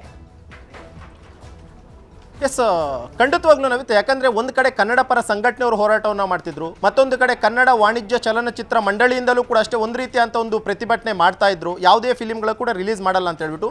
ಮತ್ತೊಂದು ಕಡೆ ಸೋಷಿಯಲ್ ಮೀಡಿಯಾದಲ್ಲೂ ಕೂಡ ಅಷ್ಟೇ ಕನ್ನಡ ಬಗ್ಗೆ ಅವಹೇಳನಕಾರಿ ಏನು ಮಾತನಾಡಿದರೆ ಒಂದು ಕ್ಷಮೆಯನ್ನು ಯಾಚಿಸಬೇಕು ಅಂತ ಹೇಳ್ಬಿಟ್ಟು. ಇದರ ಜೊತೆಗೆ ಇವತ್ತು ಹೈಕೋರ್ಟ್ ಕೂಡ ಅಷ್ಟೇ ಈ ಒಂದು ಪ್ರಕರಣ ಬಹಳ ಅಂದರೆ ಬಹಳ ಸೂಕ್ಷ್ಮವಾಗಿ ತಗೊಂಡಿತ್ತು. ಯಾವುದೇ ಒಬ್ಬ ವ್ಯಕ್ತಿ ಆಗಿರ್ಬೋದು, ತನ್ನ ಭಾಷೆಯ ಮೇಲೆ ತನಗೆ ಎಷ್ಟು ಪ್ರೀತಿ ಇದೆಯೋ ಬೇರೆ ಭಾಷೆಯ ಮೇಲೆ ಅವರದ್ದೇ ಆದಂಥ ಒಂದಷ್ಟು ಪ್ರೀತಿಗಳಿರುತ್ತೆ. ಅವ್ರು ಯಾವುದೇ ರೀತಿಯಾಗಿ ಅವಹೇಳನಕಾರಿಯಾಗಿ ಆ ಒಂದು ಭಾಷೆಯನ್ನು ಮಾತನಾಡುವಂಥದ್ದಾಗಿರ್ಬೋದು ಅಥವಾ ಮಾತನಾಡೋಕ್ಕೆ ಮುಂಚೆ ಅವರು ಯೋಚನೆಯನ್ನು ಮಾಡಿರಬೇಕು ಅನ್ನುವಂಥ ನಿಟ್ಟಿನಲ್ಲಿ. ಜೊತೆಗೆ ಇಂತಹ ಒಂದು ಪರಿಸ್ಥಿತಿ ಅಂತ ಬಂದಾಗ, ನೆಲ ನಾಡು ಜೊತೆಗೆ ಭಾಷೆ ಅನ್ನುವಂಥದ್ದು ಬಂದಾಗ ಯೋಚನೆ ಮಾಡ್ಕೊಂಡು ಮಾತಾಡಬೇಕು ಅನ್ನುವಂಥ ನಿಟ್ಟಿನಲ್ಲಿ ಒಂದು ವಿವೇಚನೆಯ ಪಾಠವನ್ನು ಕೂಡ ಅಷ್ಟೇ ಇವತ್ತು ಹೈಕೋರ್ಟ್ ಕಮಲ್ ಹಾಸನ್ಗೆ ಕೊಟ್ಟಿರುವಂಥದ್ದು. ಈ ವಿವೇಚನೆಯ ಪಾಠ ಏನಕ್ಕೆ ಅಂತಂದರೆ, ಯಾವುದೇ ಒಬ್ಬ ವ್ಯಕ್ತಿ ಯಾವುದೇ ಭಾಷೆಯ ಬಗ್ಗೆ ಮಾತನಾಡಬೇಕಾದ್ರೂ ಕೂಡ ಅಷ್ಟೇ ಒಮ್ಮೆ ಯೋಚಿಸಿ ಮಾತನಾಡಬೇಕು ಅನ್ನುವಂಥ ನಿಟ್ಟಿನಲ್ಲಿ ಒಂದು ವಿವೇಚನೆಯ ಪಾಠವನ್ನು ಕೂಡ ಅಷ್ಟೇ ಈಗಾಗಲೇ ಹೈಕೋರ್ಟ್ ಕೊಟ್ಟಿರುವಂಥದ್ದು. ಈ ಒಂದು ವಿವೇಚನೆಯ ಪಾಠದ ಜೊತೆಗೆ ಒಂದು ವಾರದ ಕಾಲ ಅವಕಾಶ ಮಾಡಿಕೊಟ್ಟಿದೆ ಅಂತ ಹೇಳ್ಬೋದು. ಯಾಕಂದರೆ ಒಂದು ಕಡೆ ಕಮಲ್ ಹಾಸನ್ ಯಾವುದೇ ಕಾರಣಕ್ಕೂ ಕ್ಷಮೆ ಕೇಳಲ್ಲ ಅಂತ ಪಟ್ಟಿಡಿದ್ರು. ಇವತ್ತೇನು ಹೈಕೋರ್ಟ್ನಲ್ಲಿ ಅರ್ಜಿ ವಿಚಾರಣೆ ಆರಂಭ ಆಯಿತು, ಆರಂಭ ಆದಂಥ ಸಂದರ್ಭದಲ್ಲೂ ಕೂಡ ಅಷ್ಟೇ ಹೈಕೋರ್ಟ್ ಅವರ ಪರ ವಕೀಲರಿಗೆ ಹೇಳಿದ್ದಿಷ್ಟೇ, ಕ್ಷಮಾಪಣೆ ಅನ್ನುವಂಥದ್ದು ಒಂದು ಪದವನ್ನು ಬಳಕೆ ಮಾಡಿದ್ರೆ ಈ ಒಂದು ಪ್ರಕರಣ ಇತ್ಯರ್ಥ ಹೋಗ್ತಿತ್ತು, ನೀವು ಇಲ್ಲಿವರೆಗೂ ನೀವು ಬರಬೇಕಾದಂಥ ಅಗತ್ಯತೆ ಇರಲಿಲ್ಲ, ನಿಮ್ಮ ಫಿಲಿಮ್ ನೀವು ರಿಲೀಸ್ ಮಾಡ್ಕೊಳ್ಬೇಕಾಗಿತ್ತು ಅಂತಲೂ ಕೂಡ ಕಿವಿ ಮಾತನ್ನು ಹೈಕೋರ್ಟ್ ಹೇಳ್ತು. ಆದರೂ ಕೂಡ ಅವರು ಅದಕ್ಕೆ ಜಗ್ಲಿಲ್ಲ. ಯಾವಾಗ ಅರ್ಜಿ ವಿಚಾರಣೆಯನ್ನು ಮಧ್ಯಾಹ್ನಕ್ಕೆ ಮುಂದೂಡ್ತಾರೋ, ಮಧ್ಯಾಹ್ನಕ್ಕೆ ಮುಂದೂಡಿದಂಥ ವೇಳೆಯಲ್ಲಿ ಕಮಲ್ ಹಾಸನ್ ಪರ ವಕೀಲರು ಒಂದು ಲೆಟ್ರನ್ನು ಬರೆದಿದ್ದಾರೆ ಅಂತ ಹೇಳ್ಬಿಟ್ಟು ಹೈಕೋರ್ಟ್ಗೆ ಹೇಳ್ತಾರೆ. ಅದರಲ್ಲೂ ಕೂಡ ಅಷ್ಟೇ ಕ್ಷಮಾಪಣೆ ಅನ್ನುವಂಥ ಒಂದು ಪದ ಇರೋದಿಲ್ಲ. ಈ ಒಂದು ಕಾರಣಕ್ಕೋಸ್ಕರ ಇವತ್ತು ಅವರ ಆರ್ಗ್ಯುಮೆಂಟ್ ಯಾವ ರೀತಿಯಾಗಿತ್ತು ಅಂತಂದರೆ, ನೀವು ಚಿತ್ರವನ್ನು ರಿಲೀಸ್ ಮಾಡಿಲ್ಲ ಅಂತಂದ್ರೂ ಪರವಾಗಿಲ್ಲ, ಬೇರೆ ಬೇರೆ ಭಾಷೆಗಳನ್ನ ನಾವು ರಿಲೀಸ್ ಮಾಡ್ಕೊಳ್ತೀವಿ ಅನ್ನೋ ನಿಟ್ಟಿನಲ್ಲಿ ಅವ್ರ ವಾದ ಕೂಡ ಇತ್ತು. ಬಹುತೇಕ ಇದೇ ಒಂದು ವಾದವನ್ನು ಕೇಳಿದಂತಹ ಹೈಕೋರ್ಟ್ ವಿವೇಚನೆಯ ಪಾಠವನ್ನು ಮಾಡಿದೆ ಅಂತಂದರೆ ತಪ್ಪಾಗಲ್ಲ. ಜೊತೆಗೆ ಒಂದು ವಾರದ ಕಾಲ ಈಗ ಹೈಕೋರ್ಟ್ ಕೂಡ ಅಷ್ಟೇ ಅರ್ಜಿ ವಿಚಾರಣೆ ಮುಂದೂಡಿದೆ. ಈ ಒಂದು ವಾರದಲ್ಲಿ ಏನು ಡೆವಲಪ್ಮೆಂಟ್ ಆಗುತ್ತೆ ಅಂತ ನೋಡಬೇಕು. ಒಂದು ವೇಳೆ ಏನಾದರೂ ಕಮಲ್ ಹಾಸನ್ ಕ್ಷಮೆ ಕೇಳ್ತಾರಾ ಅಥವಾ ಕ್ಷಮೆ ಕೇಳದೆ ಕಾನೂನಿನ ಸಮರಕ್ಕೆ ಮುಂದಾಗ್ತಾರ ಅನ್ನುವಂಥದ್ದನ್ನ ನೋಡಬೇಕಾಗಿರುತ್ತೆ ನವಿತಾ. ಕ್ಷಮೆ ಕೇಳಿ ಅಂತ ಹೇಳಿ ಅವಕಾಶವನ್ನ ಕೊಟ್ಟರೂ ಕೂಡ ಆ ಅವಕಾಶವನ್ನ ಉಪಯೋಗ ಮಾಡಿಕೊಳ್ಳದೆ ನಾನು ಕಾನೂನಿನ ಮೊರೆ ಹೋಗ್ತೀನಿ ಅಂತ ಹೇಳಿ ಉದ್ದಟತನವನ್ನ ತೋರಿದಂತಹ ಕಮಲ್ ಹಾಸನ್ಗೆ ಇದೀಗ ಕೋರ್ಟ್ ತಕ್ಕ ಶಾಸ್ತಿ ಮಾಡಿದೆ, ಛೀಮಾರಿಯನ್ನ ಹಾಕಿದೆ. ತಗ್ ಲೈಫ್ ಬಿಡುಗಡೆಯನ್ನ ಒಂದು ವಾರ ಮುಂದೂಡಿಕೆ ಮಾಡಲಾಗಿದೆ. ಹಾಗಾದ್ರೆ ಇದೀಗ ಒಂದು ವಾರಗಳ ಕಾಲ ಅವಕಾಶ ನೀಡಲಾಗಿತ್ತು. ಈ ಹಿಂದಿನಿಂದಲೂ ಕೂಡ ಯಾವಾಗ ಈ ಒಂದು ಪ್ರಕರಣ ಆಯ್ತು ಅವತ್ತಿನಿಂದ ಇಲ್ಲಿವರೆಗೂ ಕೂಡ ಅವಕಾಶ ಕೊಡ್ತಾನೇ ಇದೀವಿ ಅವರಿಗೆ. ಆದ್ರೆ ಅವಕಾಶದ ಉಪಯೋಗ ಮಾತ್ರ ಮಾಡ್ಕೊಳ್ತಾ ಇಲ್ಲ. ಅವಕಾಶ ಕೊಡ್ತಾನಂತೆ ದೇವರು ಒಂದು 2-3 ಸಲ, ಆ ನಂತರ ಅದಕ್ಕೆ ಅವಕಾಶವನ್ನು ಉಪಯೋಗ ಮಾಡ್ಕೊಳ್ಳದಿದ್ರೆ ಅದನ್ನ ಏನ್ ಮಾಡಕ್ಕಾಗತ್ತೆ? ಆಮೇಲೆ ಈತನಿಗೆ ಬೇಡ ಅನ್ನುವಂತಹ ಪರಿಸ್ಥಿತಿ ಇರುತ್ತೆ. ಅಂತಹದೇ ಪರಿಸ್ಥಿತಿ ಕಮಲ್ ಹಾಸನ್ದು. ಒಂದು ವಾರದಲ್ಲಿ ಇತ್ಯರ್ಥ ಅಂದ್ರೆ ಹೇಗೆ? ಕ್ಷಮೆ ಕೇಳುವವರೆಗೂ ರಿಲೀಸ್ಗೆ ಅವಕಾಶ ಕೊಡಬಾರ್ದು, ಬಿಡುಗಡೆಗೆ ಫಿಲ್ಮ್ ಚೇಂಬರ್ ಅವಕಾಶವನ್ನ ಕೊಡಬಾರ್ದು. ಏನೇ ಮಾತುಕತೆ ನಡೆದ್ರೂ ಕ್ಷಮೆ ಕೇಳಲೇಬೇಕು. ಕಮಲ್ ಹಾಸನ್ ಕನ್ನಡಿಗರ ಕ್ಷಮೆ ಕೇಳಲೇಬೇಕು ಅನ್ನುವಂತಹ ಒಂದು ನಿಲುವುಗಳು ಇದೀಗ ಹೊರ ಬರ್ತಾ ಇದೆ. ಕಮಲ್ ಕ್ಷಮೆ ಕೇಳುವವರೆಗೂ ಫಿಲ್ಮ್ ಚೇಂಬರ್ ಬಿಡಬಾರ್ದು. ಕ್ಷಮೆ ಹೊರತುಪಡಿಸಿದ ಮಾತುಕತೆಗೆ ಚೇಂಬರ್ ಒಪ್ಪಬಾರ್ದು. ಹೈಕೋರ್ಟ್ ಅಭಿಪ್ರಾಯದಂತೆ ಕಮಲ್ ಹಾಸನ್ ಕ್ಷಮೆ ಕೇಳಲೇಬೇಕು. ಫಿಲ್ಮ್ ಚೇಂಬರ್ ಜೊತೆ ಮಾತುಕತೆ ನಡೆಸಲು ತಗ್ ಲೈಫ್ ಸಿನಿಮಾ ಪರ ವಕೀಲರು 1 ವಾರಗಳ ಕಾಲ ಸಮಯವನ್ನ ಕೋರಿದ್ದಾರೆ. ಈ ಮಾತುಕತೆಯಲ್ಲಿ ಮೊದಲ ಆದ್ಯತೆ ಕಮಲ್ ಹಾಸನ್ ಕನ್ನಡಿಗರ ಕ್ಷಮೆ ಕೇಳಬೇಕು ಅನ್ನೋದು. ಇದೇ ವಿಚಾರಕ್ಕೆ ಸಂಬಂಧಪಟ್ಟ ಹಾಗೆ ಇನ್ನಷ್ಟು ಡೀಟೇಲ್ಸ್ ಅನ್ನ ಕೊಡೋದಕ್ಕೆ ನಮ್ಮ ರಿಪೋರ್ಟರ್ ಸತೀಶ್ ನೇರ ಸಂಪರ್ಕದಲ್ಲಿ ಜಾಯ್ನ್ ಆಗಿದ್ದಾರೆ. ಸತೀಶ್ ಈಗಾಗಲೇ ಕೋರ್ಟ್ ಕೂಡ ತಕ್ಕ ಪಾಠವನ್ನ ಕಲಿಸಿದೆ, ಚೀಮಾರಿಯನ್ನ ಹಾಕಿದೆ ಕಮಲ್ ಹಾಸನ್ಗೆ. ಇಂತಹ ಸಂದರ್ಭದಲ್ಲಿ ಈಗ 1 ವಾರಗಳ ಕಾಲ ಅವಕಾಶ ಇದೆ, ಮತ್ತೊಮ್ಮೆ ಅವಕಾಶವನ್ನ ನೀಡಲಾಗಿದೆ, ಕ್ಷಮೆಯನ್ನ ಯಾಚಿಸ್ತಾರಾ ಅನ್ನುವಂಥದ್ದು. ಈ ಸಂದರ್ಭದಲ್ಲಿ 1 ವಾರಗಳ ಕಾಲ ಏನು ಇದೆಯಲ್ಲ, ಆ ಸಂದರ್ಭದಲ್ಲಿ ಫಿಲ್ಮ್ ಚೇಂಬರ್ ಈಗ ಯಾವ ನಿರ್ಧಾರವನ್ನ ತೆಗೆದುಕೊಳ್ಬೇಕು, ಎಂತಹ ಒಂದು ದಿಟ್ಟ ನಿರ್ಧಾರ ಆಗಿರ್ಬೇಕು ಅಂತ ಹೇಳ್ತೀರಿ?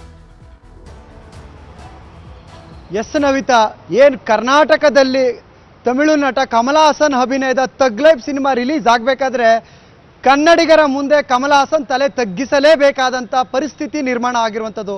ಕೋರ್ಟ್ನಲ್ಲೂ ಕೂಡ 1 ವಾರಗಳ ಒಂದು ಅವಕಾಶವನ್ನು ಪಡ್ಕೊಂಡಿದ್ದಾರೆ. ಒಂದು ಕಮಲ್ ಹಾಸನ್ ಪರ ವಕೀಲರು ಏನು ವಾಣಿಜ್ಯ ಮಂಡಳಿಯಲ್ಲಿ ನಾವು ಮಾತುಕತೆ ಮಾಡುವ ಮುಖಾಂತರ ಈ ಒಂದು ಇತ್ಯರ್ಥವನ್ನು ಮಾಡ್ಕೊಂಡು 1 ವಾರಗಳ ಅವಕಾಶ ಕೊಡಿ ಅನ್ನುವಂಥ ನಿಟ್ಟಿನಲ್ಲಿ ನ್ಯಾಯಮೂರ್ತಿಗಳ ಬಳಿ ಮನವಿಯನ್ನು ಮಾಡಿ 1 ವಾರ ಅವಕಾಶ ಪಡ್ಕೊಂಡಿದ್ದಾರೆ. ಆದರೆ ಈಗ ಆಲ್ರೆಡಿ ಕನ್ನಡ ಪರ ಹೋರಾಟಗಾರರ ಪರ ನಾವು ನಿಮ್ಮ ಜೊತೆ ಇರ್ತೀವಿ, ಯಾವುದೇ ಕಾರಣಕ್ಕೂ ಕನ್ನಡಿಗರ ಒಂದು ಕ್ಷಮೆ ಕೇಳದ ಹೊರತು ತಗ್ ಲೈಫ್ ಸಿನಿಮಾ ರಿಲೀಸ್ ಆಗೋದಕ್ಕೆ ನಾವು ಅವಕಾಶ ಕೊಡೋದೇ ಇಲ್ಲ ಅನ್ನುವಂಥ ನಿಟ್ಟಿನಲ್ಲಿ ವಾಣಿಜ್ಯ ಮಂಡಳಿ ಈಗ ಆಲ್ರೆಡಿ ಸಾಕಷ್ಟು ಬಾರಿ ಉಚ್ಚಾರಣೆ ಮಾಡಿದ್ದಾರೆ. ಸೊ ಈಗ ಅದೇ ರೀತಿಯಾಗಿ ಕೂಡ ಕೋರ್ಟ್ನ ಆದೇಶ ಬರ್ತಿದ್ದ ಹಾಗೆ ವಾಣಿಜ್ಯ ಮಂಡಳಿಯಲ್ಲಿ ಕೂಡ ಒಂದು ಚಟುವಟಿಕೆ ಶುರುವಾಗಿರುವಂಥದ್ದು. ಸೊ ಎಲ್ಲರೂ ಪದಾಧಿಕಾರಿಗಳ ಜೊತೆಗೆ ಮಾಜಿ ಪದಾಧಿಕಾರಿಗಳು ಕೂಡ ವಾಣಿಜ್ಯ ಮಂಡಳಿಗೆ ಬರ್ತಿದ್ದಾರೆ. ಸೊ ಈಗಾಗಲೇ ವಾಣಿಜ್ಯ ಮಂಡಳಿಯಲ್ಲೂ ಕೂಡ ಒಂದು ಗಟ್ಟಿ ನಿರ್ಧಾರಕ್ಕೆ ಬಂದಿರುವಂಥದ್ದು. ಇದು ಸಿನಿಮಾದ ವಿಚಾರವಲ್ಲ, ಕಮಲ್ ಹಾಸನ್ ಮಾತಾಡಿರುವಂಥದ್ದು ಕನ್ನಡ ನಾಡು ನುಡಿಯ ವಿಚಾರವ. ಸೊ ಈ ವಿಚಾರ ಆಗಿರೋದ್ರಿಂದ ಕಮಲ್ ಹಾಸನ್ ಯಾವುದೇ ಕಾರಣಕ್ಕೂ ಕ್ಷಮೆ ಕೇಳದ ಹೊರತು ನಾವು ಕರ್ನಾಟಕದಲ್ಲಿ ತಗ್ ಲೈಫ್ ಸಿನಿಮಾ ರಿಲೀಸ್ ಮಾಡೋದಕ್ಕೆ ಅವಕಾಶ ಕೊಡೋದೇ ಇಲ್ಲ ಅನ್ನುವಂಥ ಈಗಾಗಲೇ ಒಂದು ಮೆಸೇಜನ್ನು ಕೂಡ ಕೊಟ್ಟಿದ್ದಾರೆ. ಸೊ ಈಗ ಆಲ್ರೆಡಿ ಒಂದು ಪತ್ರ ಕೂಡ ಕಮಲ್ ಹಾಸನ್ ಅವ್ರ ಕಡೆಯಿಂದ ಬಂದಿದೆ. ಆ ಒಂದು ಪತ್ರ ನಾವನ್ನು ಅಕ್ಸೆಪ್ಟ್ ಮಾಡೋದಿಲ್ಲ. ಈ ಒಂದು ಪತ್ರದಲ್ಲೂ ಕೂಡ ನಮಗೆ ಅವರು ಕ್ಷಮೆ ಕೇಳಿಲ್ಲ ಮತ್ತೆ ವಿಷಾದವನ್ನು ವ್ಯಕ್ತಪಡಿಸಿಲ್ಲ. ಸೊ ಒಂದು ಕ್ಷಮೆ ಕೇಳದ ಹೊರತು ಯಾವುದೇ ರೀತಿಯಾದಂಥ ಮಾತುಕತೆಗೆ ನಾವು ಸಿದ್ಧರಿಲ್ಲ ಅನ್ನುವಂಥ ನಿಟ್ಟಿನಲ್ಲಿ ಈಗ ಆಲ್ರೆಡಿ ವಾಣಿಜ್ಯ ಮಂಡಳಿ ಕೂಡ ಹೇಳಿದ್ದಾರೆ. ಸೊ ಈಗ ಮುಂದೆಯೂ ಕೂಡ ಅವರು ಮಾತುಕತೆಗೆ ಬಂದಾಗಲೂ ಕೂಡ ವಾಣಿಜ್ಯ ಮಂಡಳಿ ತಮ್ಮ ನಿಲುವಿಗೆ ನಿಲ್ಲಬೇಕಾದಂಥ ಪರಿಸ್ಥಿತಿ ಇರುವಂಥದ್ದು. ನವಿತಾ, ಎಸ್ ಸತೀಶ್, ನೀವು ಹೇಳಿದ ಹಾಗೆ ಈಗ ಕಮಲ್ ಹಾಸನ್ ಪರ ವಕೀಲರು 1 ವಾರಗಳ ಕಾಲ ಅವಕಾಶ ಕೇಳಿದ್ದೆ, ಇದಕ್ಕೋಸ್ಕರ ನಾವು ವಾಣಿಜ್ಯ ಮಂಡಳಿ ಜೊತೆ ಮಾತಾಡ್ತೀವಿ, ಇತ್ಯರ್ಥ ಪಡಿಸ್ಕೊಳ್ತೀವಿ ಅಂತ ಹೇಳಿ ಕ್ಷಮೆ ಕೇಳದ ಹೊರತು ವಾಣಿಜ್ಯ ಮಂಡಳಿ ಮುಂದೆ ಹೆಜ್ಜೆ ಇಡೋದೇ ತಪ್ಪು ಅಂತ ಅನ್ಸುತ್ತೆ. ಅಥವಾ ಒಂದು ವೇಳೆ ಏನಾದರೂ ಅವಕಾಶ ಕೊಟ್ರೆ ಆಯ್ತು, ಈ ತರದ್ದು ಆಯ್ತು, ಸಂಧಾನ ಮಾಡ್ಕೊಳ್ಳಿ ಏನಂತ ಬಂದ್ರೆ ಇಡೀ ಕನ್ನಡಿಗರ ಕ್ಷಮೆ ಯಾರು ಕೂಡ ಕೊಡುವಂತಹ ಚಾನ್ಸಸ್ಸೇ ಇಲ್ಲ ಅಂತ ಹೇಳಿ ಇಲ್ಲಿ ಖಂಡಿತವಾಗ್ಲೂ ನವಿತಾ, ಈಗ ಆಲ್ರೆಡಿ ವಾಣಿಜ್ಯ ಮಂಡಳಿಯಲ್ಲಿ ಕೂಡ ಒಂದು ಸಭೆ ಏರ್ಪಡಿದೆ. ಸೊ ಈಗ ಕೋರ್ಟ್ನಲ್ಲಿ ಅವರ ವಕೀಲರು ಕೇಳಿರುವಂಥದ್ದು ಮತ್ತೆ ನ್ಯಾಯಾಧೀಶರು ಹೇಳಿರುವಂಥ ಆದೇಶ, ಸೊ ಎಲ್ಲ ವಿಚಾರವನ್ನು ಇಟ್ಕೊಂಡು ಈಗ ಆಲ್ರೆಡಿ ವಾಣಿಜ್ಯ ಮಂಡಳಿಯಲ್ಲಿ ಒಂದು ಸಭೆ ಇದೆ. ಸೊ ಈ ಸಭೆಯಲ್ಲೂ ಕೂಡ ಅದೇ ವಿಚಾರವಾಗಿ ಚರ್ಚೆ ಆಗುತ್ತೆ, ನಮ್ಮ ನಿಲುವೇನಿರಬೇಕು. ಸೊ ಈಗ ಈ ಒಂದು ಸಂದರ್ಭದಲ್ಲಿ ಕರ್ನಾಟಕ ಚಲನಚಿತ್ರ ವಾಣಿಜ್ಯ ಮಂಡಳಿ ಅಷ್ಟೇ ಅಲ್ಲ, ಇಡೀ ಕನ್ನಡ ಚಿತ್ರರಂಗ ಒಂದು ಬದ್ಧತೆಯನ್ನು ತೋರಬೇಕು. ಇದು ಸಿನಿಮಾ ವಿಚಾರ ಅಲ್ಲ, ಇದು ನಾಡು ನುಡಿಯ ವಿಚಾರ. ಆದ್ದರಿಂದ ಸೊ ಕಮಲ್ ಹಾಸನ್ ಕ್ಷಮೆ ಕೇಳದ ಹೊರತು ಕರ್ನಾಟಕದಲ್ಲಿ ಸಿನಿಮಾ ಒಂದು ತಗ್ ಲೈಫ್ ಸಿನಿಮಾ ರಿಲೀಸ್ ಆಗೋದಕ್ಕೆ ವಾಣಿಜ್ಯ ಮಂಡಳಿ ಕೂಡ ಅವಕಾಶ. ನಮಸ್ತೆ ಸರ್. ನಮಸ್ತೆ ಮೇಡಮ್. ಈಗಾಗಲೇ ಹೈಕೋರ್ಟ್ನ ಒಂದು ನಿರ್ದೇಶನವನ್ನ ನೀವು ಎದುರು ನೋಡ್ತಾ ಇದ್ರಿ, ಏನ್ ಕೊಡಬಹುದು ಅಂತ ಹೇಳಿ ದಿಟ್ಟ ನಿಲುವನ್ನ ತೋರಿದೆ, ಜೊತೆಗೆ ಕಮಲ್ ಹಾಸನ್ಗೆ ಕ್ಷಮೆ ಕೇಳೋದಕ್ಕೂ ಕೂಡ ಅವಕಾಶ ಮಾಡಿಕೊಟ್ಟಿದೆ. ಇದೀಗ ಫಿಲ್ಮ್ ಚೇಂಬರ್ ನಿರ್ಧಾರ ಏನು? ಮೇಡಮ್, ಈಗ ಈ ಒಂದು ಕಾನೂನಿನ ವಿಚಾರಕ್ಕೆ ಬಂದಾಗ ನಾವು ಯಾರನ್ನೂ ಕೂಡ ಅದನ್ನ ತಲೆ ಬಗ್ಗಿಸಲೇಬೇಕಾಗ್ತದೆ ಮೇಡಮ್.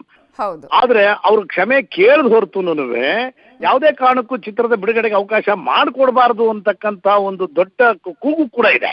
ಕನ್ನಡ ಪರ ಸಂಘಟನೆಗಳಾಗಿರ್ಬೋದು, ಮತ್ತೆ ನಮ್ಮ ಕನ್ನಡ ಸಂಸ್ಕೃತಿ ಇಲಾಖೆ ಮಂತ್ರಿಗಳಾಗಿರ್ಬೋದು, ಸರ್ಕಾರದ ನಿಲುವು ಕೂಡ ಅದೇ ಆಗಿದೆ, ಎಲ್ಲ ಪಕ್ಷದ ವಲಯದಲ್ಲೂ ಕೂಡ. ಬಟ್ ಕಾನೂನು 1 ವಾರ ಬಿಟ್ಟು ಮಾಡಬೇಕು ಅಂತಕ್ಕಂಥದ್ದು ಏನಿದೆಯಲ್ಲ, ಅದು ನಾವು ಹೇಳಿದ್ದು ಅವ್ರು ಕ್ಷಮೆ ಕೇಳಿದ್ರು ಕೂಡ 1 ತಿಂಗಳ ಕಾಲ ಬಿಡುಗಡೆ ಆಗೋದು ಬೇಡ. ಅದು ನಾನು ವೈಯಕ್ತಿಕವಾದಂತ ನನ್ನ ನಿಲುವಿತ್ತು. ಓಕೆ. ಈಗ ಕಾನೂನಿಗಿನ ದೊಡ್ಡವರು ಇಲ್ಲಿ ಯಾರು ಇಲ್ಲ ಮೇಡಮ್. ಹೀಗಾಗಿ ಕಾನೂನು ಏನ್ ಹೇಳುತ್ತೋ ಅದನ್ನ ನಾವು ಕೇಳಲೇಬೇಕು. ಎಸ್, ಕಾನೂನು ಹೇಳಿದ್ರು ಕೂಡ ಕ್ಷಮೆಯ ವಿಚಾರವನ್ನೇ ಹೇಳಿರೋದಲ್ಲಿ ಅವರು ಕ್ಷಮೆ ಕೇಳಬೇಕು. ಒಂದು ವರ್ಡ್ ಅವ್ರು ಯೂಸ್ ಕ್ಷಮೆ ಕೇಳಿದ್ರೆ ಮಾತ್ರ. ಹಾ ಮೇಡಮ್, ಹೌದು. ಕ್ಷಮೆ ಕೇಳಿದ್ರೆ ಮಾತ್ರ ಅನಂತರ ನೀವು ಫಿಲ್ಮ್ ಚೇಂಬರ್ ಜೊತೆ ಮಾತುಕತೆಯನ್ನ ಮಾಡ್ಕೊಂಡು ಬನ್ನಿ ಅಂತ ಹೇಳಿ ಜೂನ್ 10ಕ್ಕೆ ಇದೀಗ ವಿಚಾರಣೆಯನ್ನ ಮುಂದೂಡಿದೆ.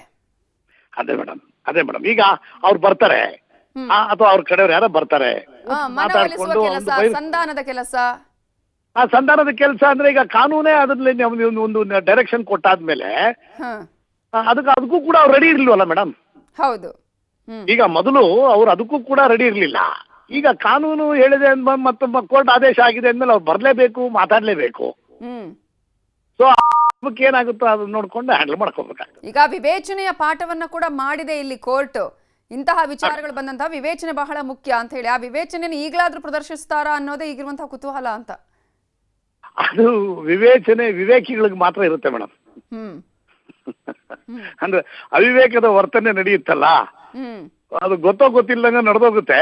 ಆದ್ರೆ ವಿವೇಚನೆಯಿಂದ ವರ್ತಿಸ್ಬೇಕಾದ್ದು ಅವ್ರ ಕರ್ತವ್ಯವಾಗಿತ್ತು. ಆಮೇಲೆ ಆದ್ರೂ ಕೂಡ ತುಂಬಾ ಸಮಯ ಇತ್ತು, ಹೌದು, ಬಹಳಷ್ಟು ಜನ ಅದು ಬೇಡಿಕೆಗಳು ಇತ್ತು, ಅವ್ರು ಕ್ಷಮೆ ಯಾಚನೆ ಮಾಡಿದ್ರೆ ಬಿಟ್ಬಿಡಿ ಅಂತ. ಬಟ್ ಇದು ಯಾವ ಮಟ್ಟಕ್ಕೆ ಹೋಯ್ತು ಅಂದ್ರೆ ಅವರ ದುರ್ವರ್ತನೆಯ ಮಾತುಕತೆಗಳು ಅವ್ರು ಕ್ಷಮೆ ಕೇಳಿದ್ರು ಕೂಡ ಬಿಡುಗಡೆ ಮಾಡಬಾರ್ದು ಅನ್ನೋ ಒಂದು ಹಂತಕ್ಕೆ ಬಂದು ತಲುಪ್ಬಿಡ್ತು. ಅವರೇ ತರಿಸ್ಕೊಂಡಿದ್ದ, ಅವರೇ ಮಾಡ್ಕೊಂಡಿದ್ದ ಆ ರೀತಿಯಾಗಿ. ಅದೇ ಮೇಡಮ್, ಸ್ವಯಂಕೃತ ಅಪರಾಧ. ಹ್ಮ್ ಇದಕ್ಕೆ ಯಾರು ಜವಾಬ್ದಾರರಾಗಲ್ಲ. ಇದೀಗ ಇಲ್ಲಿ ಫಿಲ್ಮ್ ಚೇಂಬರ್ ಒಂದು ಬದ್ಧತೆಯನ್ನು ತೋರಿಸ್ಬೇಕಾಗತ್ತೆ ಅಂತ ಹೇಳಿ ಎಲ್ಲಾ ಕನ್ನಡಿಗರು ನೋಡ್ತಾ ಇದ್ದಾರೆ, ಏನ್ ತೆಗೆದುಕೊಳ್ತಾರೆ ನಿರ್ಧಾರ ಅಂತ ಹೇಳಿ ಅಂತ. ಡೆಫಿನೆಟ್ ಆಗಿ ಮೇಡಮ್, ಈಗ ಮೀಟಿಂಗ್ ನಡೀತಾ ಇದೆ, ಇಸಿ ಮೀಟಿಂಗ್ ನಡೀತಾ ಇದೆ, ಮುಗಿಸ್ಕೊಂಡು ನಾವು ಹ್ಯಾಂಡಲ್ ಮಾಡ್ತೀವಿ ಮೇಡಮ್. ಓಕೆ, ಈಗ ಪ್ರದರ್ಶಕರು, ವಿತರಕರು ಅವರು ಎಲ್ಲರೂ ಇದಾರಾ? ಪದಾಧಿಕಾರಿಗಳು, ಹೌದು, ಪದಾಧಿಕಾರಿಗಳು, ಕಾರ್ಯಕಾರಿ ಸಮಿತಿ 3 ವಲಯದ ಕಾರ್ಯಕಾರಿ ಸಮಿತಿ ಮೇಡಮ್. 3 ವಲಯ, ಪ್ರದರ್ಶಕರು, ನಿರ್ಮಾಪಕರು. ಹಾ, ಹೇಳಿ ಮೇಡಮ್. ಇಲ್ಲಿವರೆಗೂ ನೀವು ಕೋರ್ಟ್ನ ಒಂದು ನಿರ್ದೇಶನವನ್ನ ಗಮನಿಸ್ತಾ ಇದ್ರಿ, ಏನಾಗಬಹುದು ಅಂತ ಹೇಳಿ. ಹೌದು ಮೇಡಮ್, ನಾವು ಗಮನಿಸ್ತಾ ಇದ್ವಿ. ಹಾಗೇನೆ ಎರಡು ಪರ ವಿರೋಧಗಳು ಎರಡೂ ಇದ್ವು, ಮಾಡ್ಬೇಕು ಮಾಡಬಾರ್ದು. ಈಗ ಥಿಯೇಟರ್ಗಳು ಈಗ ಕೆಲವೊಂದ್ಸರಿ ಮುಚ್ಚುವಂತ ಪರಿಸ್ಥಿತಿಗಳು ಬಂದಿದಾವೆ. ಒಂದು ದೊಡ್ಡ ಸಿನಿಮಾ ಆಗೋಗ್ಬಿಟ್ಟಿದೆ, ಕ್ಷಮೆ ತಗೊಳ್ಳಿ ಅಂತ ಕೆಲವರು, ಇಲ್ಲ ಅವ್ರು ಕ್ಷಮೆ ಕೇಳಿದ್ರು ಕೂಡ ಸಿನಿಮಾ ಬಿಡುಗಡೆ ಮಾಡಬೇಡ್ರಿ ಅಂತ ಇನ್ನು ಕೆಲವರು. ಸೊ ಈಗ ಕಾನೂನಿನ ಅಂಗಳಕ್ಕೆ ಹೋದ ಮೇಲೆ ಕಾನೂನಿನ ಮಾತನ್ನ, ಆದೇಶವನ್ನ ಪಾಲನೆ ಮಾಡಬೇಕಾದ್ದು ಎಲ್ಲರ ಆಜನ್ಮ ಸಿದ್ಧ ಹಕ್ಕಾಗುತ್ತಲ್ಲ. ಸೊ ಕಾನೂನು ಕೂಡ ಹೇಳೋದಷ್ಟೇ, ಕ್ಷಮೆಯನ್ನ ಕೇಳಿ ನೀವು, ಅಥವಾ 1 ವಾರಗಳ ಕಾಲ ನಿಮ್ಗೆ ಅವಕಾಶ ಇದೆ, ಇತ್ಯರ್ಥ ಮಾಡ್ಕೊಳ್ಳಿ, ಅಥವಾ ನೀವು ಅದನ್ನ ಸಂಧಾನ ಮಾಡ್ಕೊಳ್ತಿರೋ, ಕ್ಷಮೆಯನ್ನ ಕೇಳ್ತಿರೋ, ನಿಮ್ಗೆ ಬಿಟ್ಟಿದ್ದು ಅನ್ನುವಂತಹ ವಿಚಾರವನ್ನ ಕೂಡ ಹೇಳಿದೆ. ಸಂಧಾನದ ಪ್ರಶ್ನೆ ಇಲ್ಲ ಮೇಡಮ್. ಸಂಧಾನದ ಪ್ರಶ್ನೆ, ಸಂಧಾನ ಏನಾದ್ರೂ ಆದ್ರೆ ಯಾವ ಕನ್ನಡಿಗರು ಕೂಡ ಕ್ಷಮಿಸೋದಿಲ್ಲ ಇಲ್ಲಿ ಮೇಡಮ್. ಸಂಧಾನ ಮಾಡಿದ್ದೇ ನಿಜ ಮಾಡ್ಕೊಂಡ್ರೆ ಅದು ನಮ್ಮ ಕನ್ನಡ ಪರ ಹೋರಾಟಗಾರರು, ಮತ್ತೆ ಕನ್ನಡ ಅಭಿವೃದ್ಧಿ ಪ್ರಾಧಿಕಾರ, ಕನ್ನಡ ಮತ್ತು ಸಂಸ್ಕೃತಿ ಇಲಾಖೆ ಮಂತ್ರಿಗಳು, ಮತ್ತೆ ಎಲ್ಲ ಪಕ್ಷದ ನಾಯಕರುಗಳು, ಹಾಗೇನೆ ಎಲ್ಲ ಕನ್ನಡ ಪರ ಹೋರಾಟಗಾರರು, ಏನಿಲ್ಲ ಇದ್ರ ಎಲ್ಲರ ಭಾವನೆಗಳಿಗೆ ಧಕ್ಕೆ ಬಂದಂಗೆ ಆಗುತ್ತಲ್ಲ ಮೇಡಮ್. ನಿಜ. ಅವ್ರ ವಿಶ್ವಾಸಕ್ಕೆ ನಾವು ಪಾತ್ರರಾಗಲ್ವಲ್ಲ. ಹೌದು. ನಾವು ಸಂಧಾನ ಅಂದ್ರೆ ಏನೇನ್ ಮಾಡ್ಕೊಂಡ್ರು ಅನ್ನೋಂಥ ಭಾವನೆ ಯಾರಿಗಾದ್ರೂ ಬಂದ್ಬಿಡುತ್ತೆ. ಕರೆಕ್ಟ್. ಸೊ ಸಂಧಾನದ ಪ್ರಶ್ನೆ ಇಲ್ಲ ಮೇಡಮ್. ಏನಿದ್ರು ಕೋರ್ಟ್ ಆದೇಶ ಏನಿದೆ ಅದ್ರ ಪ್ರಕಾರ ಅವ್ರು ನಡ್ಕೋಬೇಕು ಮೇಡಮ್. ಎಸ್, ಈಗ 1 ವಾರದ ಬಳಿಕನೂ ಕೂಡ ಒಂದಷ್ಟು ಈಗ ಒಪೋಸ್ ಇದೆ, ಅಂದ್ರೆ ಬೇಡ, ಇನ್ನು ಮುಂದೆ ರಿಲೀಸ್ ಮಾಡೋದೇ ಬೇಡ ಅನ್ನುವಂತಹ ಒಂದು ಬೇಡಿಕೆಗಳು ಕೂಡ ನಿಮ್ಮ ಮಂಡಳಿಗೆ ಈಗ ಬಂದಿದೆ. ಡೆಫಿನೆಟ್ ಆಗಿ ಮೇಡಮ್. ಅವ್ರು ಕ್ಷಮೆ ಕೇಳಿದ್ರು ಕೂಡ ನೀವು ಬಿಡುಗಡೆ ಮಾಡಬೇಡಿ ಅನ್ನೋಂಥ ಒಂದು ವಾತಾವರಣನೂ ಇದೆ. ಬಹಳಷ್ಟು ಜನ ಕನ್ನಡ ಪರ ಹೋರಾಟಗಾರರು, ಮತ್ತೆ ನಮ್ಮಲ್ಲೇ ಕೆಲವು ಇವರು, ಆಮೇಲೆ ಇನ್ನೆಷ್ಟೋ ಜನ ನಮ್ಮ ಪ್ರದರ್ಶಕರುಗಳು, ಅವ್ರು ಹೇಳ್ತಾರೆ ಅವ್ರು ಸಂಧಾನ ಅಲ್ಲ ರೀ, ಅವ್ರು ಸಾರಿ ಕೇಳಿದ್ರು ಕೂಡ ನಮ್ಮ ಥಿಯೇಟರ್ ನಾವು ಸಿನಿಮಾ ರಿಲೀಸ್ ಮಾಡ್ಕೊಡಲ್ಲ ಅಂತಾರೆ. ಅವ್ರು ಸಾರಿ ಕೇಳಲಿ, ನೀವು ಮಾಡಿ ರಿಲೀಸ್ ಮಾಡಿ, ನಾನ್ ಮಾಡಲ್ಲ. ನಮ್ಮ ಪ್ರದರ್ಶಕರ ಸಂಘದ ಅಧ್ಯಕ್ಷರು ಹೇಳಿದ್ರು, ಕೆ ವಿ ಚಂದ್ರಶೇಖರ್ ಅವರು. ಅವ್ರು ಕ್ಷಮೆ ಕೇಳಿದ್ರು ಕೂಡ ನಾನು ಸಿನಿಮಾ, ನನ್ಗೊಂದು ನೈತಿಕತೆ ಅನ್ನೋದಿದೆ, ಆ ನೈತಿಕತೆ ಆಧಾರದ ಮೇಲೆ ನನ್ನ ಥಿಯೇಟರ್ ನನ್ನ ಸಿನಿಮಾ ಬಿಡುಗಡೆ ಮಾಡಲ್ಲ ಅಂತ. ಓಕೆ, ಅದೇ ನೈತಿಕತೆ ಎಲ್ಲರಿಗೂ ಅನ್ನುವಂಥ ಆಶಯ ಕೂಡ ನಮ್ಮದು. ನೋಡೋಣ ಕರ್ನಾಟಕದ ವಿಚಾರಕ್ಕೆ ಸಂಬಂಧಪಟ್ಟ ಹಾಗೆ ಕಮಲ್ ಹಾಸನ್ ಇದೀಗ ಕ್ಷಮೆಯನ್ನ ಕೇಳ್ತಾರ ಅನ್ನೋದು. Thank you so much Umesh Banakar ಅವರೇ, ನ್ಯೂಸ್ 18 ಜೊತೆ ಮಾತನಾಡಿದ್ದಕ್ಕಾಗಿ. ಇನ್ನು ಕರವೇ ಅಧ್ಯಕ್ಷರಾಗಿರುವಂತಹ ಪ್ರವೀಣ್ ಶೆಟ್ಟಿ ಅವರು ನಮ್ಮ ಜೊತೆಗೆ ಫೋನ್ ಸಂಪರ್ಕದಲ್ಲಿ ಜಾಯ್ನ್ ಆಗಿದ್ದಾರೆ. ನಮಸ್ತೆ ಪ್ರವೀಣ್ ಶೆಟ್ಟಿ ಅವರೇ. ನಮಸ್ತೆ. ನಮಸ್ತೆ ಮೇಡಮ್. ಈಗ ದಿಟ್ಟ ಒಂದು ಸೂಚನೆಯನ್ನ ಕೊಟ್ಟಿದೆ, ಆದೇಶವನ್ನು ಕೂಡ ಕೊಟ್ಟಿದೆ ಈಗ ಕೋರ್ಟ್. ಒಂದು ಎಲ್ಲರೂ ಅಂದ್ಕೊಂಡಿದ್ರು ಇಂತಹ ಸಮಯದಲ್ಲಿ ಒಂದು ಸರಿಯಾದಂತಹ ಪಾಠ ಕಲಿಸಬೇಕು ಅಂತ, ಕೋರ್ಟ್ ಅಂತಹ ಕೆಲಸವನ್ನ ಮಾಡಿದೆ. ಈಗ ನಿಮ್ಮ ನಿಲುವು ಏನು? ನಿಜವಾಗ್ಲೂ ಇವತ್ತು ಕನ್ನಡಿಗರಿಗೆ ಒಂದು ಜಯ ಸಿಕ್ಕಿರುವಂತ ಒಂದು ಸಂದರ್ಭ ಅಂತ ಹೇಳಿದ್ರೆ ತಪ್ಪಾಗಲ್ಲ ಅನ್ಸುತ್ತೆ. ಕನ್ನಡಿಗರ ಭಾವನೆಗಳನ್ನ ನೋವು ಮಾಡಿ, ಕನ್ನಡ ಭಾಷೆ ಬಗ್ಗೆ ಅವಹೇಳನ ಮಾತಾಡಿ, ಆದ್ರೆ ತನ್ನ ಸಿನಿಮಾವನ್ನ ಕರ್ನಾಟಕದಲ್ಲಿ ಬಿಡುಗಡೆ ಮಾಡಿ, ಬೆಂಗಳೂರು ನಗರ ಕರ್ನಾಟಕದಿಂದ ಕೋಟಿಗಟ್ಟಲೆ ಹಣವನ್ನ ಸಂಪಾದನೆ ಮಾಡ್ಲಿಕ್ಕೆ ಪಿತೂರಿ ಮಾಡಿ, ನಾವು ವಾಣಿಜ್ಯ ಮಂಡಳಿಗೆ ಪತ್ರ ಬರ್ದ್ರಾಗತ್ತೆ, ಹೇಗೋ ಜನ ಬಿಟ್ಬಿಡ್ತಾರೆ, ಅಲ್ಲಿ ನನ್ನ ಅಭಿಮಾನ ಇದ್ರಾಗತ್ತೆ ಅಂತ ಹೇಳಿ ಧಿಕ್ಕರಿಸಿ ಕೋರ್ಟ್ಗೆ ಹೋಗಿ, ಕಾಂತಾರ ಸಿನಿಮಾದಲ್ಲಿ ಯಾವ ರೀತಿಯಲ್ಲಿ ಇದಾರೆ, ಕೋರ್ಟ್ಗೆ ಹೋಗ್ತೀನಿ ಅಂತ ಹೇಳಿ ಹೇಳಿದವಾಗ ಭುವನೇಶ್ವರಿ ರೂಪದಲ್ಲಿ ಜಡ್ಜಿ ಅವರು ಇವತ್ತು ಒಳ್ಳೆ ನಿರ್ಧಾರವನ್ನ ತಗೊಂಡಿದ್ದಾರೆ. 3 ಅಕ್ಷರದಲ್ಲಿ ಕ್ಷಮೆ ಕೇಳಬೇಕಾದಂತ ಇಂಥ ಒಬ್ಬ ನರ ಹೇಳಿ ಕನ್ನಡಿಗರ ವಿರುದ್ಧ ಇರುವಂತ ದುಷ್ಟ ಇವತ್ತು ಕನ್ನಡಿಗರ ಭಾವನೆಗಳಿಗೆ ಧಕ್ಕೆ ಮಾಡಿ, ಇಷ್ಟು 5 ಕೋಟಿ ಕನ್ನಡಿಗರ ಭಾವನೆಗಳಿಗೆ ಧಕ್ಕೆ ಮಾಡಿದಂತ ಸಿನಿಮಾ ಈ ರಾಜ್ಯದಲ್ಲಿ ಬಿಡ್ಲಿಕ್ಕೆ ಅವಕಾಶ ಕೊಟ್ಟಿಲ್ಲ. ಇವತ್ತು ಸರ್ಕಾರ ಎಚ್ಚೆತ್ಕೋಬೇಕಾಗಿದೆ. ಹ್ಮ್ ಯಾಕಂದ್ರೆ ಪರಭಾಷೆ ಚಿತ್ರಗಳು ಬರುವಾಗ ಅವ್ರ ಆರ್ಭಟ ನೋಡ್ಬೇಕು ನೀವು. ನಮ್ಮ ಚಿಕ್ಕ ಪುಟ್ಟ ಚಿತ್ರಗಳಿದ್ರೆ ಎಲ್ಲಾ ಎಲ್ಲಾ ಚಿತ್ರಮಂದಿರಗಳಿಂದ ಮಾಲ್ಗಳಿಂದ ಎತ್ತಂಗಡಿ ಮಾಡಿಸಿ ಇವರ ಸಿನಿಮಾವನ್ನ ಮಾಡಿ ಕೋಟಿಗಟ್ಟಲೆ ಹಣವನ್ನ ಲೂಟಿ ಮಾಡಿ ಕನ್ನಡಿಗರ ಮೇಲೆ ದಬ್ಬಾಳಿಕೆ ಮಾಡುವಂತದ್ದು ಇದನ್ನ ಯಾರು ಒಪ್ಕೊಳ್ಳಕ್ ಸಾಧ್ಯ ಇಲ್ಲ. ಒಂದ್ ಕಡೆ ಸರ್ಕಾರ ನಾಟಕ ಆಡುತ್ತೆ, ಒಂದ್ ಕಡೆ ವಾಣಿಜ್ಯ ಮಂಡಳಿಯು ಸಹ ಆಚೆನೋ ಈಚೆನೋ ಅವಕಾಶ ಸಿಕ್ಕರೆ ಬಿಟ್ಬೇಡ ಅನ್ನೋ ಮನಸ್ಥಿತಿಯಲ್ಲಿರುತ್ತೆ. ಒಟ್ಟಾರೆ ಇಡೀ ಕನ್ನಡ ಪರ ಹೋರಾಟಗಾರರು, ಕನ್ನಡ ಸಂಘಟನೆಗಳು, ಕನ್ನಡಿಗರು ಸೇರಿ ಇವತ್ತಿನ ಹೋರಾಟದಲ್ಲಿ ಅಚಲ ನಿರ್ಧಾರವನ್ನ ತಗೊಂಡಿದೀವಿ. ಇದು ಎಚ್ಚರಿಕೆ ಗಂಟೆ. ಅವ್ರು ಕ್ಷಮೆ ಕೇಳೋದು ಬೇಡ, ಪರಭಾಷೆ ಚಿತ್ರ ಬರ್ಬೇಕಾಗಿದೇನಿಲ್ಲ, ಅವ್ರು ಬಂದ್ಬಿಟ್ಟು ನಮ್ಮನ್ನು ಉದ್ಧಾರ ಮಾಡ್ಬೇಕಾಗಿದೇನಿಲ್ಲ, ಅವ್ರಿಗೆ ಬಿಡ್ಲಿಕ್ಕೆ ಅವಕಾಶವನ್ನ ಕೊಡಬಾರ್ದು. ನಮ್ಮ ಚಿತ್ರರಂಗ, ಕನ್ನಡಿಗರ ಉದ್ಯೋಗವನ್ನ ರಕ್ಷಣೆ ಮಾಡ್ಕೋಬೇಕಾಗಿರುವಂತದ್ದು ಸರ್ಕಾರ ನಮ್ಮೆಲ್ಲರ ಕರ್ತವ್ಯ ಆಗಿದೆ. ಅದೇ ಎಷ್ಟು ಅವಕಾಶ ಕೊಡ್ಲಾಯ್ತು ಇವರಿಗೆ ಅಂತ ಹೇಳಿ, ಅವಕಾಶದ ಮೇಲೆ ಅವಕಾಶ ಕೊಟ್ಟರು ಕೂಡ ಇಲ್ಲಪ್ಪ ನನ್ನ ಧೋರಣೆ ಇದೆ ಅಂತ ಹೇಳಿದ್ರೆ ಇಂಥವ್ರಿಗೆ ಈ ತರನೇ ಆಗಬೇಕು ಅಂತೇಳಿ ಇದು ಮುಂದಿನವರಿಗೂ ಕೂಡ ಪಾಠ. ಯಾರು ಕರ್ನಾಟಕದ ಕನ್ನಡಿಗರ ಬಗ್ಗೆ ಮಾತಾಡಿದ್ರೆ ಏನೂ ಆಗೋದಿಲ್ಲಪ್ಪ, ಅವ್ರು ಏನು ಮಾಡಲ್ಲ ಅನ್ನುವ ರೀತಿ ಇರ್ತಾರಲ್ಲ ಅಂಥವರಿಗೂ ಕೂಡ ಇದು ಪಾಠ ಅಂತ. ಖಂಡಿತವಾಗ್ಲೂ ಇದು ಪ್ರತಿಯೊಬ್ಬರಿಗೂ ಎಚ್ಚರಿಕೆ. ಎಲ್ಲರಿಗೂ ಅವರ ಭಾಷೆ ಮೇಲೆ ಗೌರವ ಇದೆ, ಅವರ ನೀರಿನ ಮೇಲೆ ಹಕ್ಕಿದೆ, ಅವರ ರಾಜ್ಯದ ಮೇಲೆ ಪ್ರೇಮ ಇದೆ, ಅವರ ಚಿತ್ರರಂಗದ ಮೇಲೆ ಪ್ರೇಮ ಇದೆ. ಅದು ಬಿಟ್ಟು ಇನ್ನೊಬ್ಬರ ಬಗ್ಗೆ ತಾರತಮ್ಯ ಮಾಡ್ಲಿಕ್ಕೆ ಇವರಿಗೆ ಯಾರು ಅಧಿಕಾರ ಕೊಟ್ಟಿರುವಂತದ್ದು? ಇವ್ರಿಗೆ ಏನಿದೆ, ಹಕ್ಕೇನಿದೆ ಕನ್ನಡಿಗರ ಭಾವನೆಗಳಿಗೆ ಬೆಂಕಿ ಇಡ್ಲಿಕ್ಕೆ? ಇವ್ರು ಬಂದು ಇಲ್ಲಿ ಕರ್ನಾಟಕದಲ್ಲಿ ಸಿನಿಮಾ ಮಾಡಿ ಏನ್ ಮಾಡ್ಬೇಕಾಗಿದೆ, ಯಾರನ್ನ ಉದ್ಧಾರ ಮಾಡ್ಬೇಕಾಗಿದೆ? ಇವ್ರಿಗೆ ಯಾವುದೇ ಕಾರಣಕ್ಕೂ ಅವಕಾಶ ಕೊಡಬಾರ್ದು. ಸರ್ಕಾರ ತಂಗಡಿ ತರ ಒಂದಿಷ್ಟು ಜನ ಮಿನಿಸ್ಟ್ರಿ ಇರ್ಬೇಕಾಗತ್ತೆ. ತಂಗಡಿ ದಿಟ್ಟವಾಗಿ ಮೊದಲನೇ ದಿನನೇ ಹೇಳ್ಬಿಟ್ರು. ಆ ತರ ಬೇಕು ನಮ್ಗೆ ಇವತ್ತು ಕನ್ನಡಕ್ಕೆ, ಅಂತವ್ರು ಬೇಕಾಗಿದೆ. ಆದ್ರಿಂದ ಅಂತವರ ನಿರ್ಧಾರ ಮತ್ತೆ ಎಲ್ಲ ಕನ್ನಡಿಗರು ಮತ್ತೆ ಎಲ್ಲ ಒಟ್ಟಿಗೆ ಸೇರಿ ಇಂಥವ್ರಿಗೆ ತಕ್ಕ ಶಾಸ್ತಿಯನ್ನ ನಮ್ಮ ಕೋರ್ಟ್ ಮಾಡಿದೆ. ಇದಕ್ಕೆ ನಾವೆಲ್ಲರೂ ಅಭಿನಂದನೆಗಳನ್ನ ಹೇಳ್ಬೇಕಾಗುತ್ತೆ. ಥ್ಯಾಂಕ್ ಯು ಪ್ರವೀಣ್ ಶೆಟ್ಟಿ ಅವರೇ, ನ್ಯೂಸ್ 18 ಜೊತೆ ಮಾತನಾಡಿದಕ್ಕಾಗಿ. ಈಗ ಕನ್ನಡ ಪರ ಹೋರಾಟಗಾರರಾಗಿರುವಂತಹ ರೂಪೇಶ್ ರಾಜಣ್ಣ ಅವರು ಫೋನ್ ಸಂಪರ್ಕದಲ್ಲಿ ಜಾಯ್ನ್ ಆಗಿದ್ದಾರೆ. ನಮಸ್ತೆ ರೂಪೇಶ್ ರಾಜಣ್ಣ ಅವರೇ. ನಮಸ್ಕಾರ. ಕೋರ್ಟ್ ಈಗಾಗಲೇ ನಿರ್ದೇಶನ ಕೊಟ್ಟಿದೆ, ಸ್ಪಷ್ಟವಾಗಿ ಹೇಳಿದೆ ಕಮಲ್ ಹಾಸನ್ಗೆ ಇಂತಹ ಸಂದರ್ಭದಲ್ಲೂ ಕೂಡ 1 ವಾರ ಅವಕಾಶ ಇದೆ. ಮೊದಲನೇದಾಗಿ ಏನ್ ಹೇಳೋದಕ್ಕೆ ಬಯಸ್ತೀರಿ? ಮೊದಲನೇದಾಗಿ ಆತನಿಗೆ ಬರೀ ಅಹಂಕಾರ ಇದೆ ಅಂತ ಅನ್ಕೊಂಡಿದ್ದೆ ಮೇಡಮ್. ಆದ್ರೆ ದುರಹಂಕಾರ ತುಂಬಿ ತುಳುಕ್ತಾ ಇದೆ. ಒಂದು ರಾಜ್ಯವನ್ನೇ ಎದುರಾಕೊಂಡು ನಾನು ಹೇಳ್ದಂಗೆ ಕೇಳ್ಬಿಡ್ತಾರೆ, ನಾನು ಏನ್ ಮಾಡದೆ ಹೋದ್ರು ಇವ್ರು ಯಾರೋ ತಲೆ ಕೆಡಿಸ್ಕೊಡಲ್ಲ ಅನ್ನೋ ಒಂದು ಧೋರಣೆಯಲ್ಲಿ ಆತ, ಅದು ನ್ಯಾಯಾಲಯ ಕೂಡ ಹೇಳಿದೆ ನೀವು ಕ್ಷಮೆ ಕೇಳಬೇಕು ಅಂತ ಹೇಳಿ, ಅಷ್ಟು ಸ್ಪಷ್ಟವಾಗಿ ಹೇಳಿದ್ರು. ಅದಕ್ಕೂ ಬಗ್ಗದೆ ಇವನು ಇಷ್ಟೆಲ್ಲ ದುರಹಂಕಾರ ಮಾಡ್ತಾ ಇದ್ದಾನೆ ಅಂತ ತಂದಾಗ ನಾನು ಮನವಿ ಮಾಡ್ಕೊಳ್ತೀನಿ, ಕನ್ನಡ ಚಲನಚಿತ್ರ ವಾಣಿಜ್ಯ ಮಂಡಳಿಯವರಾಗಿರ್ಬೋದು, ಹಂಚಿಕೆದಾರರು, ಥಿಯೇಟರ್ ಅವ್ರಿಗೆ ಅವನ್ ಕ್ಷಮೆ ಕೇಳಿದ್ರೂ ಸಹ ಈ ಚಿತ್ರವನ್ನ ಬಿಡುಗಡೆ ಮಾಡಬಾರದು. ಮತ್ತೆ ನಮ್ಮ ಕನ್ನಡಿಗರು ಯಾರೂ ಸಹ ಹೋಗಿ ಚಿತ್ರಕ್ಕೆ ಬೆಂಬಲವನ್ನ ಕೊಡಬಾರದು. ಇವನಿಂದ ಕನ್ನಡವಲ್ಲ ಅಥವಾ ಕರ್ನಾಟಕವಲ್ಲ, ಈತ ತನಗೆ ಏನೋ ಒಂದಷ್ಟು ಬಿಸ್ನೆಸ್ ಮಾಡ್ಕೋಬೇಕು, ಅದಕ್ಕೋಸ್ಕರ ಬರ್ತಾರ. ಆಮೇಲೆ ನಾವೆಲ್ಲ ಅಷ್ಟೊಂದು ಬೇಡ್ಕೊಳ್ಳೋ ಅವಶ್ಯಕತೆ ಇಲ್ಲ. ನೀವು ಕ್ಷಮೆ ಕೇಳಿ ನಾವ್ಯಾಕೆ ಬೇಡ್ಕೋಬೇಕು ಆತನಿಗೆ? ಆತ ಯಾರು? ಆತನಿಗೂ ಕರ್ನಾಟಕಕ್ಕೂ ಏನ್ ಸಂಬಂಧ? ಇವತ್ತು ಕೋರ್ಟ್ ಕೊಟ್ಟಿರ್ತಕ್ಕಂಥ ಆದೇಶವನ್ನು ಅವರಷ್ಟು ಕ್ಷಮೆ ಕೇಳಿ ಅಂತ ಹೇಳಿದ ಮೇಲೂ ಈತ ಇಷ್ಟು ದುರಹಂಕಾರದಿಂದ ತಾನು ಹೇಳಿದ್ದೆ ಇದು ಅಂತ ಅನ್ನೋ ರೀತಿ ಒಂದು ಮೊಂಡತನವನ್ನ ಪ್ರದರ್ಶನ ಮಾಡ್ತಾ ಇರೋದಿದೆಯಲ್ಲ, ನಿಜಕ್ಕೂ ಇದು ಬಹಳ ಆತನಿಗೆ ಅದು ಅಸಹ್ಯ ಅಂತ ಅನ್ಸ್ಬೇಕು. ಇಷ್ಟು ಪ್ರಬುದ್ಧ ಇರ್ತಕ್ಕಂಥ ನಟ ಅಂತ ಆಶ್ಚರ್ಯ ಅಂತ ಅನ್ಸಿದ್ದು, ಕರ್ನಾಟಕದಲ್ಲಿ ರಿಲೀಸ್ ಮಾಡಲ್ಲ, ಬೇರೆ ಕಡೆ ನಾವು ರಿಲೀಸ್ ಮಾಡ್ತೀವಿ ಅಂತ ಹೇಳಿ ಮತ್ತೆ ಅವರ ವಕೀಲರು ಹೇಳ್ತಾರೆ. ಹಂಗಾರೆ ಇಲ್ಲಿ ಕೋರ್ಟ್ಗೆ ಹೋಗೋ ಅವಶ್ಯಕತೆ ಇಲ್ಲ, ನಮಗೆ ಕರ್ನಾಟಕನೇ ಬೇಡ ಅಂತ ಹೇಳಿದ್ರೆ ಮುಗ್ದೇ ಹೋಗ್ತಿತ್ತಲ್ಲ. ಅಲ್ಲ, ಅವರು ಕೋರ್ಟ್ಗೆ ಹೋಗೋ ಬದಲು ಅವ್ರದೇ ಫೇಸ್ಬುಕ್ ಪೇಜ್ ಅಲ್ಲಿ ನನ್ ಕರ್ನಾಟಕ ಅವಶ್ಯಕತೆನೇ ಇಲ್ಲ ಅಂತ ಹೇಳಿ, ಆಯ್ತು ಇದೊಂದು ಚಿತ್ರ ರಿಲೀಸ್ ಮಾಡ್ದೇನೆ ಸುಮ್ನೆ ಇರ್ಬಿಡ್ಬೋದು. ಇನ್ ನಾಳೆ ದಿನ ಅವ್ರದ್ದು ಇನ್ನೇನು ಇನ್ನು ಕರ್ನಾಟಕಕ್ಕೆ ಬರಂಗಿಲ್ಲ ಅವರು. ಆಯ್ತು, ಅವ್ರ ಕರ್ನಾಟಕಕ್ಕೆ ಬಂದು ಹೋಗ್ಬೇಕಾಗತ್ತ, ಆಯ್ತು ಬಂದ್ಬಿಟ್ಟು ಅವ್ರಿಗೆ ಇಷ್ಟ ಬಂದಂಗೆ ಇದ್ಬಿಟ್ಟು ಅವ್ರಿಗೆ ಬೇಡ ಅಂತ ಅಂದ್ಮೇಲೆ ನಮಗೂ ಅವ್ರು ಬೇಕಾಗಿಲ್ಲ, ಅವ್ರು ಕಟ್ಕೊಂಡು ನಾವೇನ್ ಮಾಡೋಣ? ಏನಾಗ್ಬೇಕಾಗಿದೆ ಅವರಿಂದ ನಮ್ಗೆ? ಆತನಿಗೂ ಕರ್ನಾಟಕಕ್ಕೂ ಏನ್ ಸಂಬಂಧ? ಅಂದ್ರೆ ಒಂದೇನು ಅಂತಂದ್ರೆ ವಿಚಾರ ನೋಡಿ, ಈಗ ನೀವು ಮಾಧ್ಯಮಗಳು ಅಷ್ಟು ದೊಡ್ಡ ಮಟ್ಟದಲ್ಲಿ ಸುದ್ದಿ ಮಾಡಿ ಈ ವಿಷಯವನ್ನ ತಲುಪಿಸಿದ್ರಿ, ವಾಣಿಜ್ಯ ಮಂಡಳಿ, ಹೋರಾಟಗಾರರು, ಕನ್ನಡಿಗರು ಇಷ್ಟೆಲ್ಲಾ ಇದ್ರೂ ಸಹ ನಾನು ಬಗ್ಗಲ್ಲ ಅಂತಂದ್ರೆ ಅಷ್ಟು ಪ್ರಬುದ್ಧತೆ ಇರ್ತಕ್ಕಂಥ ನಟನ್ಗೆ ನಿಜಕ್ಕೂ ನಾಚಿಕೆ ಆಗತ್ತೆ ಮೇಡಮ್. ನಾವಂತೂ ಕ್ಲಿಯರ್ ಇದೀವಿ, ಆತ ತಲೆ ತಗ್ಸೋವರೆಗೂ ನಮ್ಮ ನಾಡಿಗೆ ಮತ್ತೆ ಆತನ ಹೇಳಿಕೆಯನ್ನು ಹಿಂಪಡಿಲಿಲ್ಲ ಅಂತಂದ್ರೆ ಯಾವುದೇ ಕಾರಣಕ್ಕೂ ಅವಕಾಶ ಕೊಡೋದಿಲ್ಲ. ಎಸ್, ಈಗ ಎಲ್ಲರಿಗೂ ಈಗೇನು ಗೊತ್ತಾ, ಇಲ್ಲಿವರೆಗೂ ಕೂಡ ಒಂದು ತಾಳ್ಮೆ ಇತ್ತು. ಅಟ್ಲೀಸ್ಟ್ ಈಗ ಒಂದು ಕ್ಷಮೆ ಕೇಳಿದ್ರೆ ರಿಲೀಸ್ ಮಾಡ್ಬಿಡೋಣಪ್ಪ, ಮಾಡೋದಕ್ಕೆ ಅವಕಾಶ ಕೊಡೋಣ ಅನ್ನುವಂಥ ಒಂದು ಮನಸ್ಥಿತಿ ಎಲ್ರಿಗೂ ಕೂಡ. ಬಟ್ ಇಷ್ಟರ ಮಟ್ಟಿಗೆ ಹೋದ್ಮೇಲೆ ಇನ್ನು ಕ್ಷಮೆ ಕೇಳಿದ್ರು ಬೇಡ ಅನ್ನುವಂಥ ಮನಸ್ಥಿತಿಗೆ ಬಂದಿದ್ದಾರೆ ಎಲ್ಲ ಕನ್ನಡಿಗರು ಅಂತ. ಅಲ್ಲ, ಇನ್ನೊಂದು ಏನ್ ಗೊತ್ತಾ ಮೇಡಮ್, ಅದು ಕೋರ್ಟ್ ಅವರು ಕರೆಕ್ಟ್ ಆಗಿ ಕೇಳಿದಾರೆ ನೋಡಿ. ನ್ಯಾಯಾಲಯ ಇದೇನು ಭಾಷಾ ತಜ್ಞನ ಏನು ವಿಚಾರ ಏನು ಬಹಳ ತಿಳಿದಂತವ್ರೆ, ಖಾಲಿ ಒಬ್ಬ ನಟ ನಿರ್ದೇಶಕ ಏನ್ ಹೇಳ್ತಾನೆ ಆ ರೀತಿ ನಟಿಸ್ಬಿಟ್ಟು ದುಡ್ಡು ಇಸ್ಕೊಂಡ್ ಮನೆಗೆ ಹೋಗಂತ ಒಬ್ಬ ನಟ ಈತ ಬಂದು. ಆಮೇಲೆ ಇನ್ನೊಂದ್ ನೋಡಿ, ಈ ಕ್ಷಮೆ ಕೇಳೋದಾಗಿದ್ರೆ ಮೇಡಮ್, ಈ ಘಟನೆ ನಡೆದು 2ನೇ ದಿನಕ್ಕೆ ವಿಷಯ ಗೊತ್ತಾದಾಗ್ಲೇ ಅಯ್ಯೋ ಈ ತರದೊಂದು ಸ್ಟೇಟ್ಮೆಂಟ್ ಮಾಡ್ಬಿಟ್ಟಿದ್ದೀನಿ, ನನ್ನಿಂದ ತಪ್ಪಾಗಿದ್ರೆ ಕ್ಷಮಿಸಿ ಅಂತ ಅವತ್ ಕೇಳಿದ್ರು ಓಕೆ. ಈಗ ಕೇಳಿದ್ರೆ ಅಕ್ಸೆಪ್ಟ್ ಮಾಡಬಾರ್ದು. ಯಾಕೆ ಗೊತ್ತಾ, ಈಗ ಕೇಳ್ತಾ ಇರೋದತ್ತ ಬಿಸ್ನೆಸ್ಗೋಸ್ಕರ.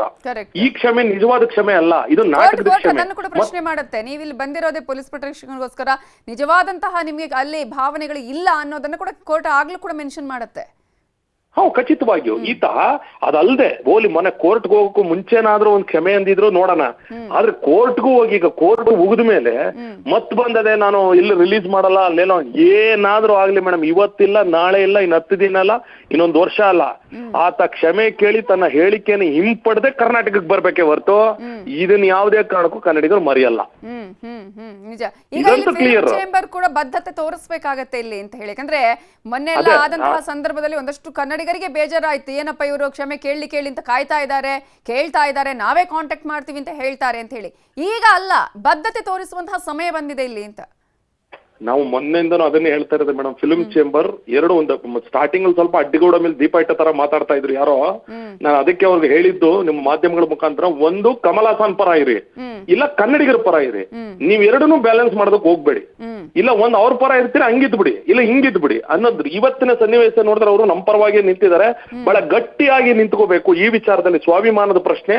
ಸೊ ಆ ನಿಟ್ಟಿನಲ್ಲಿ ನಾವೆಲ್ಲರೂ ಸಹ ಒಂದು ದೊಡ್ಡ ಧ್ವನಿಯಾಗಿ ಈತನ ಅಹಂಕಾರವನ್ನು ಅಡಗಿಸುವಂತ ಕೆಲಸವನ್ನು ಮಾಡಬೇಕು ಅಂತ ಅನ್ನೋದು ನನ್ನ ಒಂದು ಮನವಿ ಮೇಡಮ್. ಈಗ 1 ವಾರಗಳ ಕಾಲ ಅವಕಾಶ ಕೂಡ ಕೊಟ್ಟಿದೆ ಕೋರ್ಟ್, ನೀವು ಮಾತನಾಡ್ಕೊಳ್ಳಿ ಫಿಲ್ಮ್ ಚೇಂಬರ್ ಜೊತೆಗೆ ಅನ್ನುವಂಥದ್ದು. ಆ ಸಂದರ್ಭದಲ್ಲಿ ಈಗ ಎಲ್ಲರ ಇರುವಂತದ್ದು ಫಿಲ್ಮ್ ಚೇಂಬರ್ ಜೊತೆ ಇವ್ರು ಮಾತಾಡೋದಕ್ಕೆ ಬರ್ತಾರೆ. ಈಗ ಸಿನಿಮಾ ರಿಲೀಸ್ ಆಗ್ಬೇಕು ಅಂತ ಹೇಳಿದ್ರೆ ಖಂಡಿತ ಬರ್ತಾರೆ, ಹಿಂಗ್ ಮಾಡೋಣ ಹಾಗೆ ಮಾಡೋಣ ಅಂತ ಹೇಳಿ. ಬಟ್ ಆಗ ಇರೋದು ಏನ್ ಮಾಡ್ತಾರೆ ಫಿಲ್ಮ್ ಚೇಂಬರ್ ಅವರು, ಅವರ ಬದ್ಧತೆ ಅಂತ ಹೇಳಿ ಅವ್ರೀಗ ಹೇಳ್ತಿದ್ದಾರೆ, ಇಲ್ಲ ಕ್ಷಮೆ ಕೇಳದ ಹೊರತು ಸಿನಿಮಾ ರಿಲೀಸ್ ಮಾಡೋದಿಲ್ಲ ಅಂತ ಹೇಳಿ. ಆ ನಂತರ ಕೂಡ ಮಾಡಬಾರ್ದು ಅನ್ನೋದೇ ಎಲ್ಲರ ಒತ್ತಾಯ ಇರೋದು ಈಗ ಅಂತ. ಹೌದೌದು, ನಾನು ಒಂದು ಪಾಯಿಂಟ್ ಇಷ್ಟೇ ಮೇಡಮ್, ನಂದು ನಿಲುವು ಇಷ್ಟೇ. ನಾನು ಈ ಮೂಲಕ ಮನವಿ ಮಾಡ್ತಾ ಇದ್ದೀನಿ, ಆತನ ಕ್ಷಮೆ ಕೇಳಿದ್ರು ಈ ಚಿತ್ರವನ್ನು ಅವಕಾಶ ಕೊಡಬೇಡಿ. ಆತ ಕರ್ನಾಟಕ ಫಿಲ್ಮ್ ಚೇಂಬರ್ ಬಂದ್ರೆ ನಾವೆಲ್ಲ ಕಪ್ಪು ಬಟ್ಟಿ ಪ್ರದರ್ಶನವನ್ನ ಮಾಡ್ತೀವಿ. ಫಿಲ್ಮ್ ಚೇಂಬರ್ ಅವರು ಆತನ ಅಲೋನೆ ಮಾಡಬಾರ್ದು. ಆತ ಯಾರು ಇಲ್ಲಿಗೆ ಬರೋದಕ್ಕೆ, ಆತನಿಗೂ ಇಲ್ಲಿಗೂ ಏನ್ ಸಂಬಂಧ? ಕ್ಷಮೆ ಕೇಳಿದ್ರು ಇದ್ರಲ್ಲಿ ಒಂದು ಪಾಠ ಕಲಿಸ್ಬೇಕು. ಇದನ್ನ ಯಾವುದೇ ಕಾರಣಕ್ಕೂ ಕರ್ನಾಟಕದಲ್ಲಿ ಬಿಡುಗಡೆ ಮಾಡಲ್ಲ. ಆಯ್ತು, ನಾಳೆ ದಿನ ಒಂದು ಕೋರ್ಟ್ ಇಂದ ಒಂದು ಆದೇಶ ತಂದ್ರು, ಹಂಚಿಕೆದಾರರು ಚಲನಚಿತ್ರ ವಾಣಿಜ್ಯ ಮಂಡಳಿ ಥಿಯೇಟರ್ ಅವರು ನಾವು ಮಾತ್ರ ಈ ಚಿತ್ರಕ್ಕೆ ಸಹಕಾರ ಕೊಡಲ್ಲ ಅನ್ನೋ ಗಟ್ಟಿ ನಿಲುವು ಬರ್ಬೇಕು. ಕ್ಷಮೆ ಕೇಳಿದ್ರು ಕೂಡ, ಯಾಕಂದ್ರೆ ಈ ಕೇಳೋ ಕ್ಷಮೆ ನಾಟಕದ ಕ್ಷಮೆ, ಈ ಕೇಳೋ ಕ್ಷಮೆ ಬಿಸ್ನೆಸ್ ಕ್ಷಮೆ, ಪ್ರೀತಿಯ ಕ್ಷಮೆ ಅಲ್ಲ, ನಿಜವಾದ ಕಾಳಜಿಯ ಕ್ಷಮೆ ಅಲ್ಲ. ಇದನ್ನ ನಾವ್ಯಾರು ಒಪ್ಕೋಬಾರದು ಅಂತ ಅನ್ನೋದು ನನ್ನ ನಿಲುವು ಮೇಡಮ್. ನಿಜ ನಿಜ. ಧನ್ಯವಾದಗಳು ರೂಪೇಶ್ ರಾಜಣ್ಣ ಅವರೇ, ನ್ಯೂಸ್ 18 ಜೊತೆ ಮಾತನಾಡಿದ್ದಕ್ಕಾಗಿ. ಇದು ಕನ್ನಡ ಪರ ಹೋರಾಟಗಾರರ ನಿಲುವಾಗಿದೆ. ಕನ್ನಡ ಪರ ಹೋರಾಟಗಾರರು ಯಾವಾಗ ಈ ರೀತಿ ಅಂತ ಒಂದು ಹೇಳಿಕೆ ಬಂತು, ಅಲ್ಲಿಂದ ಇಲ್ಲಿಯವರೆಗೂ ಕೂಡ ಒಂದು ನಿಲುವನ್ನ ತೋರಿಸಿದ್ದಾರೆ. ಜೊತೆಗೆ ಅನೇಕ ಹೋರಾಟಗಳು ನಡೆದಿದೆ, ಪ್ರತಿಭಟನೆಗಳು ನಡೆದಿದೆ. ಫಿಲ್ಮ್ ಚೇಂಬರ್ಗೆ ಮನವಿಯನ್ನ ಮಾಡಿಕೊಂಡ್ರು. ಫಿಲ್ಮ್ ಚೇಂಬರ್ ಕೂಡ ಈ ವಿಚಾರದಲ್ಲಿ ಇದೀಗ ಒಂದು ನಿಲುವನ್ನ ತಾಳುವಂತಹ ಒಂದು ಪರಿಸ್ಥಿತಿಯನ್ನ ತಂದೊಡ್ಡಿದ್ದನ್ನು ಕೂಡ ನಾವಿಲ್ಲಿ ಗಮನಿಸಬಹುದು. ಫಿಲ್ಮ್ ಚೇಂಬರ್ ಒಂದಷ್ಟು ಯೋಚನೆಯನ್ನ ಮಾಡ್ತು, ಏನ್ ಮಾಡೋದು, ಹೇಗೆ ಪ್ರದರ್ಶಕರು, ಸಿನಿಮಾ ಥಿಯೇಟರ್ನ ಮಾಲೀಕರುಗಳು ಇವರೆಲ್ಲರೂ ಕೂಡ ಪರಿಸ್ಥಿತಿ ಏನು ಅನ್ನುವಂತಹ ಎಲ್ಲಾ ಯೋಚನೆಗಳು ಇತ್ತು. ಎಲ್ಲಾ ಆಂಗಲ್ ಅಲ್ಲೂ ಕೂಡ ಚರ್ಚೆ ಮಾಡಿದ ಬಳಿಕ ಕಮಲ್ ಹಾಸನ್ ಅವರ ಒಂದು ವಿಚಾರ ಇದೆಯಲ್ಲ, ಅಥವಾ ಆತನ ಬಿಹೇವಿಯರ್ ಇದೆಯಲ್ಲ, ಆತನ ಉದ್ದಟತನ ಇದೆಯಲ್ಲ, ಇದು ಎಲ್ಲವನ್ನ ಕೂಡ ಈಗ ಅಳಿಸಿ ಹಾಕಿದೆ. ಇದೀಗ ಎಲ್ಲರ ಮನಸ್ಸಲ್ಲಿರೋದು ಕ್ಷಮೆ ಕೇಳಿದ್ರು ಸಿನಿಮಾ ರಿಲೀಸ್ ಆಗಬಾರ್ದು ಅನ್ನೋದು. ಸೊ ಕ್ಷಮೆ ಕೇಳದಿದ್ರೆ ಯಾವುದೇ ತಮಿಳು ಚಿತ್ರ ರಿಲೀಸ್ಗೆ ಬಿಡಲ್ಲ, ತಮಿಳಿನ ಯಾವುದೇ ಚಿತ್ರ ರಿಲೀಸ್ಗೂ ಅವಕಾಶ ಕೊಡಲ್ಲ. ಕನ್ನಡ ಪರ ಹೋರಾಟಗಾರರಾಗಿರುವ ವಾಟಾಳ್ ನಾಗರಾಜ್ ಅವರ ಹೇಳಿಕೆ. ಈ ಕಮಲ್ ಹಾಸನ್ ಮಾಡಿರುವ ಕೆಲಸ ಇದೀಗ ಎಲ್ಲರಿಗೂ ಕೂಡ ಪೆಟ್ಟು ಕೊಡ್ತಾ ಇದೆ, ಎಲ್ಲರಿಗೂ ಸಮಸ್ಯೆಯನ್ನ ಉಂಟು ಮಾಡ್ತಾ ಇದೆ. ಇವರು ಮಾಡಿರೋದು ಅದರ ಪರಿಣಾಮ ಎಲ್ಲೆಲ್ಲ ಆಗ್ತಾ ಇದೆ ನೋಡಿ. ಯಾಕಂತ ಹೇಳಿದ್ರೆ ಈಗ ತಮಿಳು ಸಂಘಟನೆಗಳು, ತಮಿಳು ಪರ ಸಂಘಟನೆಯವರು ಅವರು ಕೂಡ ಕಮಲ್ ಹಾಸನ್ ಪರವಾಗಿ ನಿಂತಿದ್ದಾರೆ. ಆದ್ರೆ ಕರ್ನಾಟಕದಲ್ಲಿ ಇದೀಗ ಒಂದು ವೇಳೆ ಕಮಲ್ ಹಾಸನ್ ಕ್ಷಮೆ ಕೇಳದಿದ್ರೆ ಯಾವುದೇ ತಮಿಳು ಚಿತ್ರ ರಿಲೀಸ್ಗೆ ಬಿಡಲ್ಲ, ತಮಿಳಿನ ಯಾವುದೇ ಚಿತ್ರ ರಿಲೀಸ್ಗೂ ಅವಕಾಶ ಕೊಡಲ್ಲ ಅಂತ ಹೇಳಿ ಕನ್ನಡ ಪರ ಹೋರಾಟಗಾರ ಆಗಿರುವ ವಾಟಾಳ್ ನಾಗರಾಜ್ ಹೇಳಿದ್ದಾರೆ. ವಾಟಾಳ್ ನಾಗರಾಜ್ ಅವರು ಏನ್ ಹೇಳಿದ್ದಾರೆ ಈ ವಿಚಾರದಲ್ಲಿ ನೋಡೋಣ. ಸಿನಿಮಾ ವಿಚಾರವಾಗಿ ಕಮಲ್ ಹಾಸನ್ ಕ್ಷಮೆ ಕೋರಬೇಕು ಅಂಥೇಳಿ ವಾದ ಪ್ರತಿವಾದ ಕೂಡ ನಡೆಸಿರ್ತಕ್ಕಂಥದ್ದು. ಸದ್ಯಕ್ಕೆ ಇವತ್ತು ಹೈಕೋರ್ಟ್ ಪೀಠ ಸದಸ್ಯದಲ್ಲಿ ಒಂದು ವಿಚಾರಣೆ ಹೊರಗಡೆ ಬಂದಿರತಕ್ಕಂಥದ್ದು. ತಗ್ ಆಫ್ ಲೈಫ್ ಸಿನಿಮಾ ವಿಚಾರಣೆ ಇತ್ಯರ್ಥ ಮುಗಿಯೋವರೆಗೂ ಕೂಡ ಸಿನಿಮಾವನ್ನು ರಿಲೀಸ್ ಮಾಡಬಾರ್ದು ಅಂತ ಕೂಡ ಹೇಳಿದ್ರು. ಇದ್ರ ವಿಚಾರವಾಗಿ ಮಾತಾಡೋಕ್ಕೆ ನಮ್ಮ ಜೊತೆಗೆ ಕನ್ನಡ ಪರ ಹೋರಾಟಗಾರ ವಾಟಾಳ್ ನಾಗರಾಜ್ ನಮ್ಮ ಜೊತೆಗೆ, ಅವ್ರನ್ನೇ ಮಾತಾಡ್ಸೋಣ. ಸರ್, ಇವತ್ತು ಕೋರ್ಟ್ನಲ್ಲಿ ಒಂದು ವಿಚಾರ ಇತ್ಯರ್ಥ ಆಗುವಂಥ ಪ್ರಕರಣಕ್ಕೆ ಮೇ 10ಕ್ಕೆ ಮುಂದೂಡಿರ್ತಕ್ಕಂಥದ್ದು, ಅಂದರೆ ಜೂನ್ 10ಕ್ಕೆ ಮುಂದೂಡಿರ್ತಕ್ಕಂಥದ್ದು. ಸದ್ಯಕ್ಕೆ ಕೋರ್ಟ್ ಏನಂತ ಹೇಳಿದ್ರೆ ವಿಚಾರಣೆಯನ್ನು ಮುಂದೂಡೋ ಕಾರಣ ಏನಂತಂದರೆ ಈ ಪ್ರಕರಣ ಇತ್ಯರ್ಥ ಆಗೋವರೆಗೂ ಕೂಡ ಸಿನಿಮಾ ರಿಲೀಸ್ ಆಗಬಾರ್ದು ಅಂತ ಹೇಳಿ. ಇದ್ರ ಬಗ್ಗೆ ನೀವೇನು ಹೇಳ್ತೀರಾ? ನ್ಯಾಯಾಲಯ ಒಳ್ಳೆ ನಿರ್ಧಾರ ಮಾಡಿದ್ದಾರೆ. ಅಲ್ಲಿ ನ್ಯಾಯಮೂರ್ತಿ ನಾಗಪ್ರಸನ್ನ ಭಾಳ ಅದ್ಭುತವಾದಂಥ ನಿಲುವನ್ನು ಪಡೆದಿದ್ದಾರೆ. ನನಗೆ ಅವರು ಇಡೀ ರಾಜ್ಯದ ಸಮಗ್ರ ನಾಡಿಗೆ, ಕನ್ನಡಕ್ಕೆ ಅವರ ಮಾತು ಭಾಳ ಶಕ್ತಿ ಬಂದಿದೆ. ನನಗೆ ವೈಯಕ್ತಿಕವಾಗಿ ನಾಗಪ್ರಸನ್ನ ಅನ್ನೋವರನ್ನು ನ್ಯಾಯಮೂರ್ತಿ ಕನ್ನಡ ನಾಗಪ್ರಸನ್ನ ಅಂಥೇಳಿ ಹೇಳಬೇಕು ಅನ್ನುವಷ್ಟು ಮನಸ್ಸಿನಲ್ಲಿ ಅಭಿಮಾನ ಮೂಡ್ತು, ಗೌರವ ಬಂತು. ಸರ್, ಮತ್ತು ಇದೇ ವಿಚಾರವಾಗಿ ನೀವು ಹೇಳೋ ವಿಚಾರವಾಗಿ ವಾದ ಪ್ರತಿವಾದನ ಆಲಿಸಬೇಕಾದ್ರೆ ಒಂದು ಮಾತನ್ನು ಹೇಳಿದ್ರು. ಲೆಟರ್ಗಳನ್ನು ಫಿಲಮ್ ಚೇಂಬರ್ಗೆ ಬರೆದಿದ್ರಿ, ಆ ಪತ್ರದಲ್ಲಿ ಎಲ್ಲೂ ಕೂಡ ಕ್ಷಮೆ ಯಾಚನೆ ಬಗ್ಗೆ ಇಲ್ಲ ಅನ್ನೋದು ಕೂಡ ಅವರು ನೀಟಾಗಿ ಸಂಕ್ಷಿಪ್ತವಾಗಿ ಹೇಳಿರ್ತಕ್ಕಂಥದ್ದು. ಆ ವಾದ ಪ್ರತಿವಾದದಲ್ಲಿ ನ್ಯಾಯಮೂರ್ತಿಗಳು ನೋಡಿ ಪತ್ರವನ್ನು ನೋಡಿ ಕೂಡ ಹೇಳಿದ್ರು. ಇದ್ರ ಬಗ್ಗೆ ಏನು ಹೇಳ್ತಾರೆ? ಅವರು ಪತ್ರ ಬರೆದಿರೋದು ಅದೊಂಥರ ಬ್ಲ್ಯಾಕ್ ಮೇಲ್, ನ್ಯಾಯಾಲಯಕ್ಕೂ ಬ್ಲ್ಯಾಕ್ ಮೇಲ್, ರಾಜ್ಯಕ್ಕೂ ಬ್ಲ್ಯಾಕ್ ಮೇಲ್. ಅದು ಭಾಳ ಕೆಟ್ಟ ಥರ ಬರೆದಿರ್ತಕ್ಕಂಥದ್ದು. ಅವರು ಬಹಿರಂಗವಾಗಿ ಸುತ್ತಿ ಬಳಸಿ ಪ್ರೇಮ ಪತ್ರ ಬರೆಯೋದು ಬೇಡ. ನೇರವಾಗಿ ನಾನು ಆಡಿರೋ ಮಾತು ಕನ್ನಡಿಗರಿಗೆ, ಕನ್ನಡಕ್ಕೆ ನೋವಾಗಿದ್ದರೆ ಬೇಷರತ್ತಾಗಿ ಕ್ಷಮಾಪಣೆ ಎನ್ನುವ ಪದ ಉಪಯೋಗಿಸಲೇಬೇಕು, ಕೇಳಲೇಬೇಕು. ಕ್ಷಮಾಪಣೆ ಕೇಳಲ್ಲ ಅಂತ ಹೇಳಿದ್ರೆ ಹೋರಾಟ ಅನಿವಾರ್ಯ, ಭಾರಿ ಹೋರಾಟ ಆಗುತ್ತೆ. ಅಂತಿಮವಾಗಿ ಎಲ್ಲ ಕನ್ನಡ ಪರ ಸಂಘಟನೆಗಳು ಸೇರ್ತೇವೆ, ಕರ್ನಾಟಕ ಬಂದ್ಗೂ ಕರೆ ಕೊಡ್ತೀವಿ. ಕಮಲ್ ಹಾಸನ್ ಹೇಳಿಕೆಯನ್ನು ಕ್ಷಮಾಪಣೆ ಕೇಳಲೇಬೇಕು. ನ್ಯಾಯಾಲಯ ಒಳ್ಳೆಯ ದಾರಿಯನ್ನು ತೋರಿಸಿದ್ದಾರೆ ಮತ್ತು ನ್ಯಾಯಾಲಯ ಸ್ಪಷ್ಟವಾಗಿ ಹೇಳಿದ್ದಾರೆ, ನೀವು ಹೇಳಿರೋದಕ್ಕೆ ನೀವೇನು ಹೇಳಿದ್ದೀರಿ ಅದಕ್ಕೆ ಸಮರ್ಥನೆ ಕೊಡಿ, ನೀವು ಹೇಳಿರೋದು ಸಮರ್ಥನೆ ಕೊಡಿ. ಏನು ಸಮರ್ಥನೆ ಕೊಡದೆ ನೀವು ಈ ರೀತಿ ಕನ್ನಡದ ಮೇಲೆ ಮಾತಾಡಿರ್ತಕ್ಕಂಥದ್ದು ಸರಿಯಲ್ಲ. ಆದ್ದರಿಂದ ನಾವು ಇದಕ್ಕೆ ನಿಮ್ಮ ಅರ್ಜಿಯನ್ನು ತೆಗೆದುಕೊಳ್ಳೋದಿಲ್ಲ. ನೀವು ಕ್ಷಮಾಪಣೆ ಹೇಳಿ ಇಲ್ಲ ಸಮರ್ಥನೆ ಕೊಟ್ಟು ಬನ್ನಿ ಅಂತ ಹೇಳಿರ್ತಕ್ಕಂಥದ್ದನ್ನು ಸ್ವಾಗತಿಸ್ತೀನಿ ನಾನು. ಮತ್ತು ಇನ್ನೊಂದು ವಿಚಾರ, ಈಗ ವಿಚಾರಣೆ ವೇಳೆಯಲ್ಲಿ ಸಾಕಷ್ಟು ವಾದ ಪ್ರತಿವಾದ ಆಲಿಸಿದ ನಂತರ ಕೋರ್ಟ್ 10ನೇ ತಾರೀಕಿಗೆ ಮುಂದೂಡಿರ್ತಕ್ಕಂಥದ್ದು. ಜೊತೆಗೆ ಕಮಲ್ ಹಾಸನ್ ಅಲ್ಲಿಯವರು ಕೂಡ ಕ್ಷಮೆ ಯಾಚನೆ ಮಾಡಲಿಲ್ಲ ಅಂತಂದರೆ ಮುಂದಿನ ನಿಮ್ಮ ನಡೆ ಏನು ಸರ್? ಇಲ್ಲ, ಅದೇ ಹೇಳ್ತಾ ಇದ್ದೀನಿ, ತಮಗೆ ಈಗಾಗಲೇ ಹೇಳಿದ್ದೀನಿ. ಅವರು ಕ್ಷಮಾಪಣೆ ಕೇಳಲೇಬೇಕು. ಸುತ್ತಿ ಬಳಸಿ ನನಗೆ ಅರ್ಥ ಇಲ್ಲ, ಕ್ಷಮಾಪಣೆ ಕೇಳೋದ್ರಿಂದ ಅವ್ರು ಮಾಡಿರೋ ತಪ್ಪಿಗೆ ಕ್ಷಮಾಪಣೆ ಕೇಳಲೇಬೇಕು. ನ್ಯಾಯಮೂರ್ತಿಗಳೇನು ಹೇಳಿದ್ರು? ಹಿಂದೆ ಸಿ ರಾಜಗೋಪಾಲಾಚಾರಿ ವೆಟ್ರನ್ ಲೀಡರ್, ಬಹಳ ಹಿರಿಯ ನಾಯಕರು, ಕನ್ನಡದ ಬಗ್ಗೆ ಸಂದರ್ಭ ಬಂದಾಗ ಅಲ್ಲಿ ಕನ್ನಡಕ್ಕೆ ನನ್ನಿಂದೇನಾದರೂ ಅಪಚಾರ ಆಗಿದ್ದರೆ ನಾನು ಬೇಷರತ್ತಾಗಿ ಕ್ಷಮಾಪಣೆ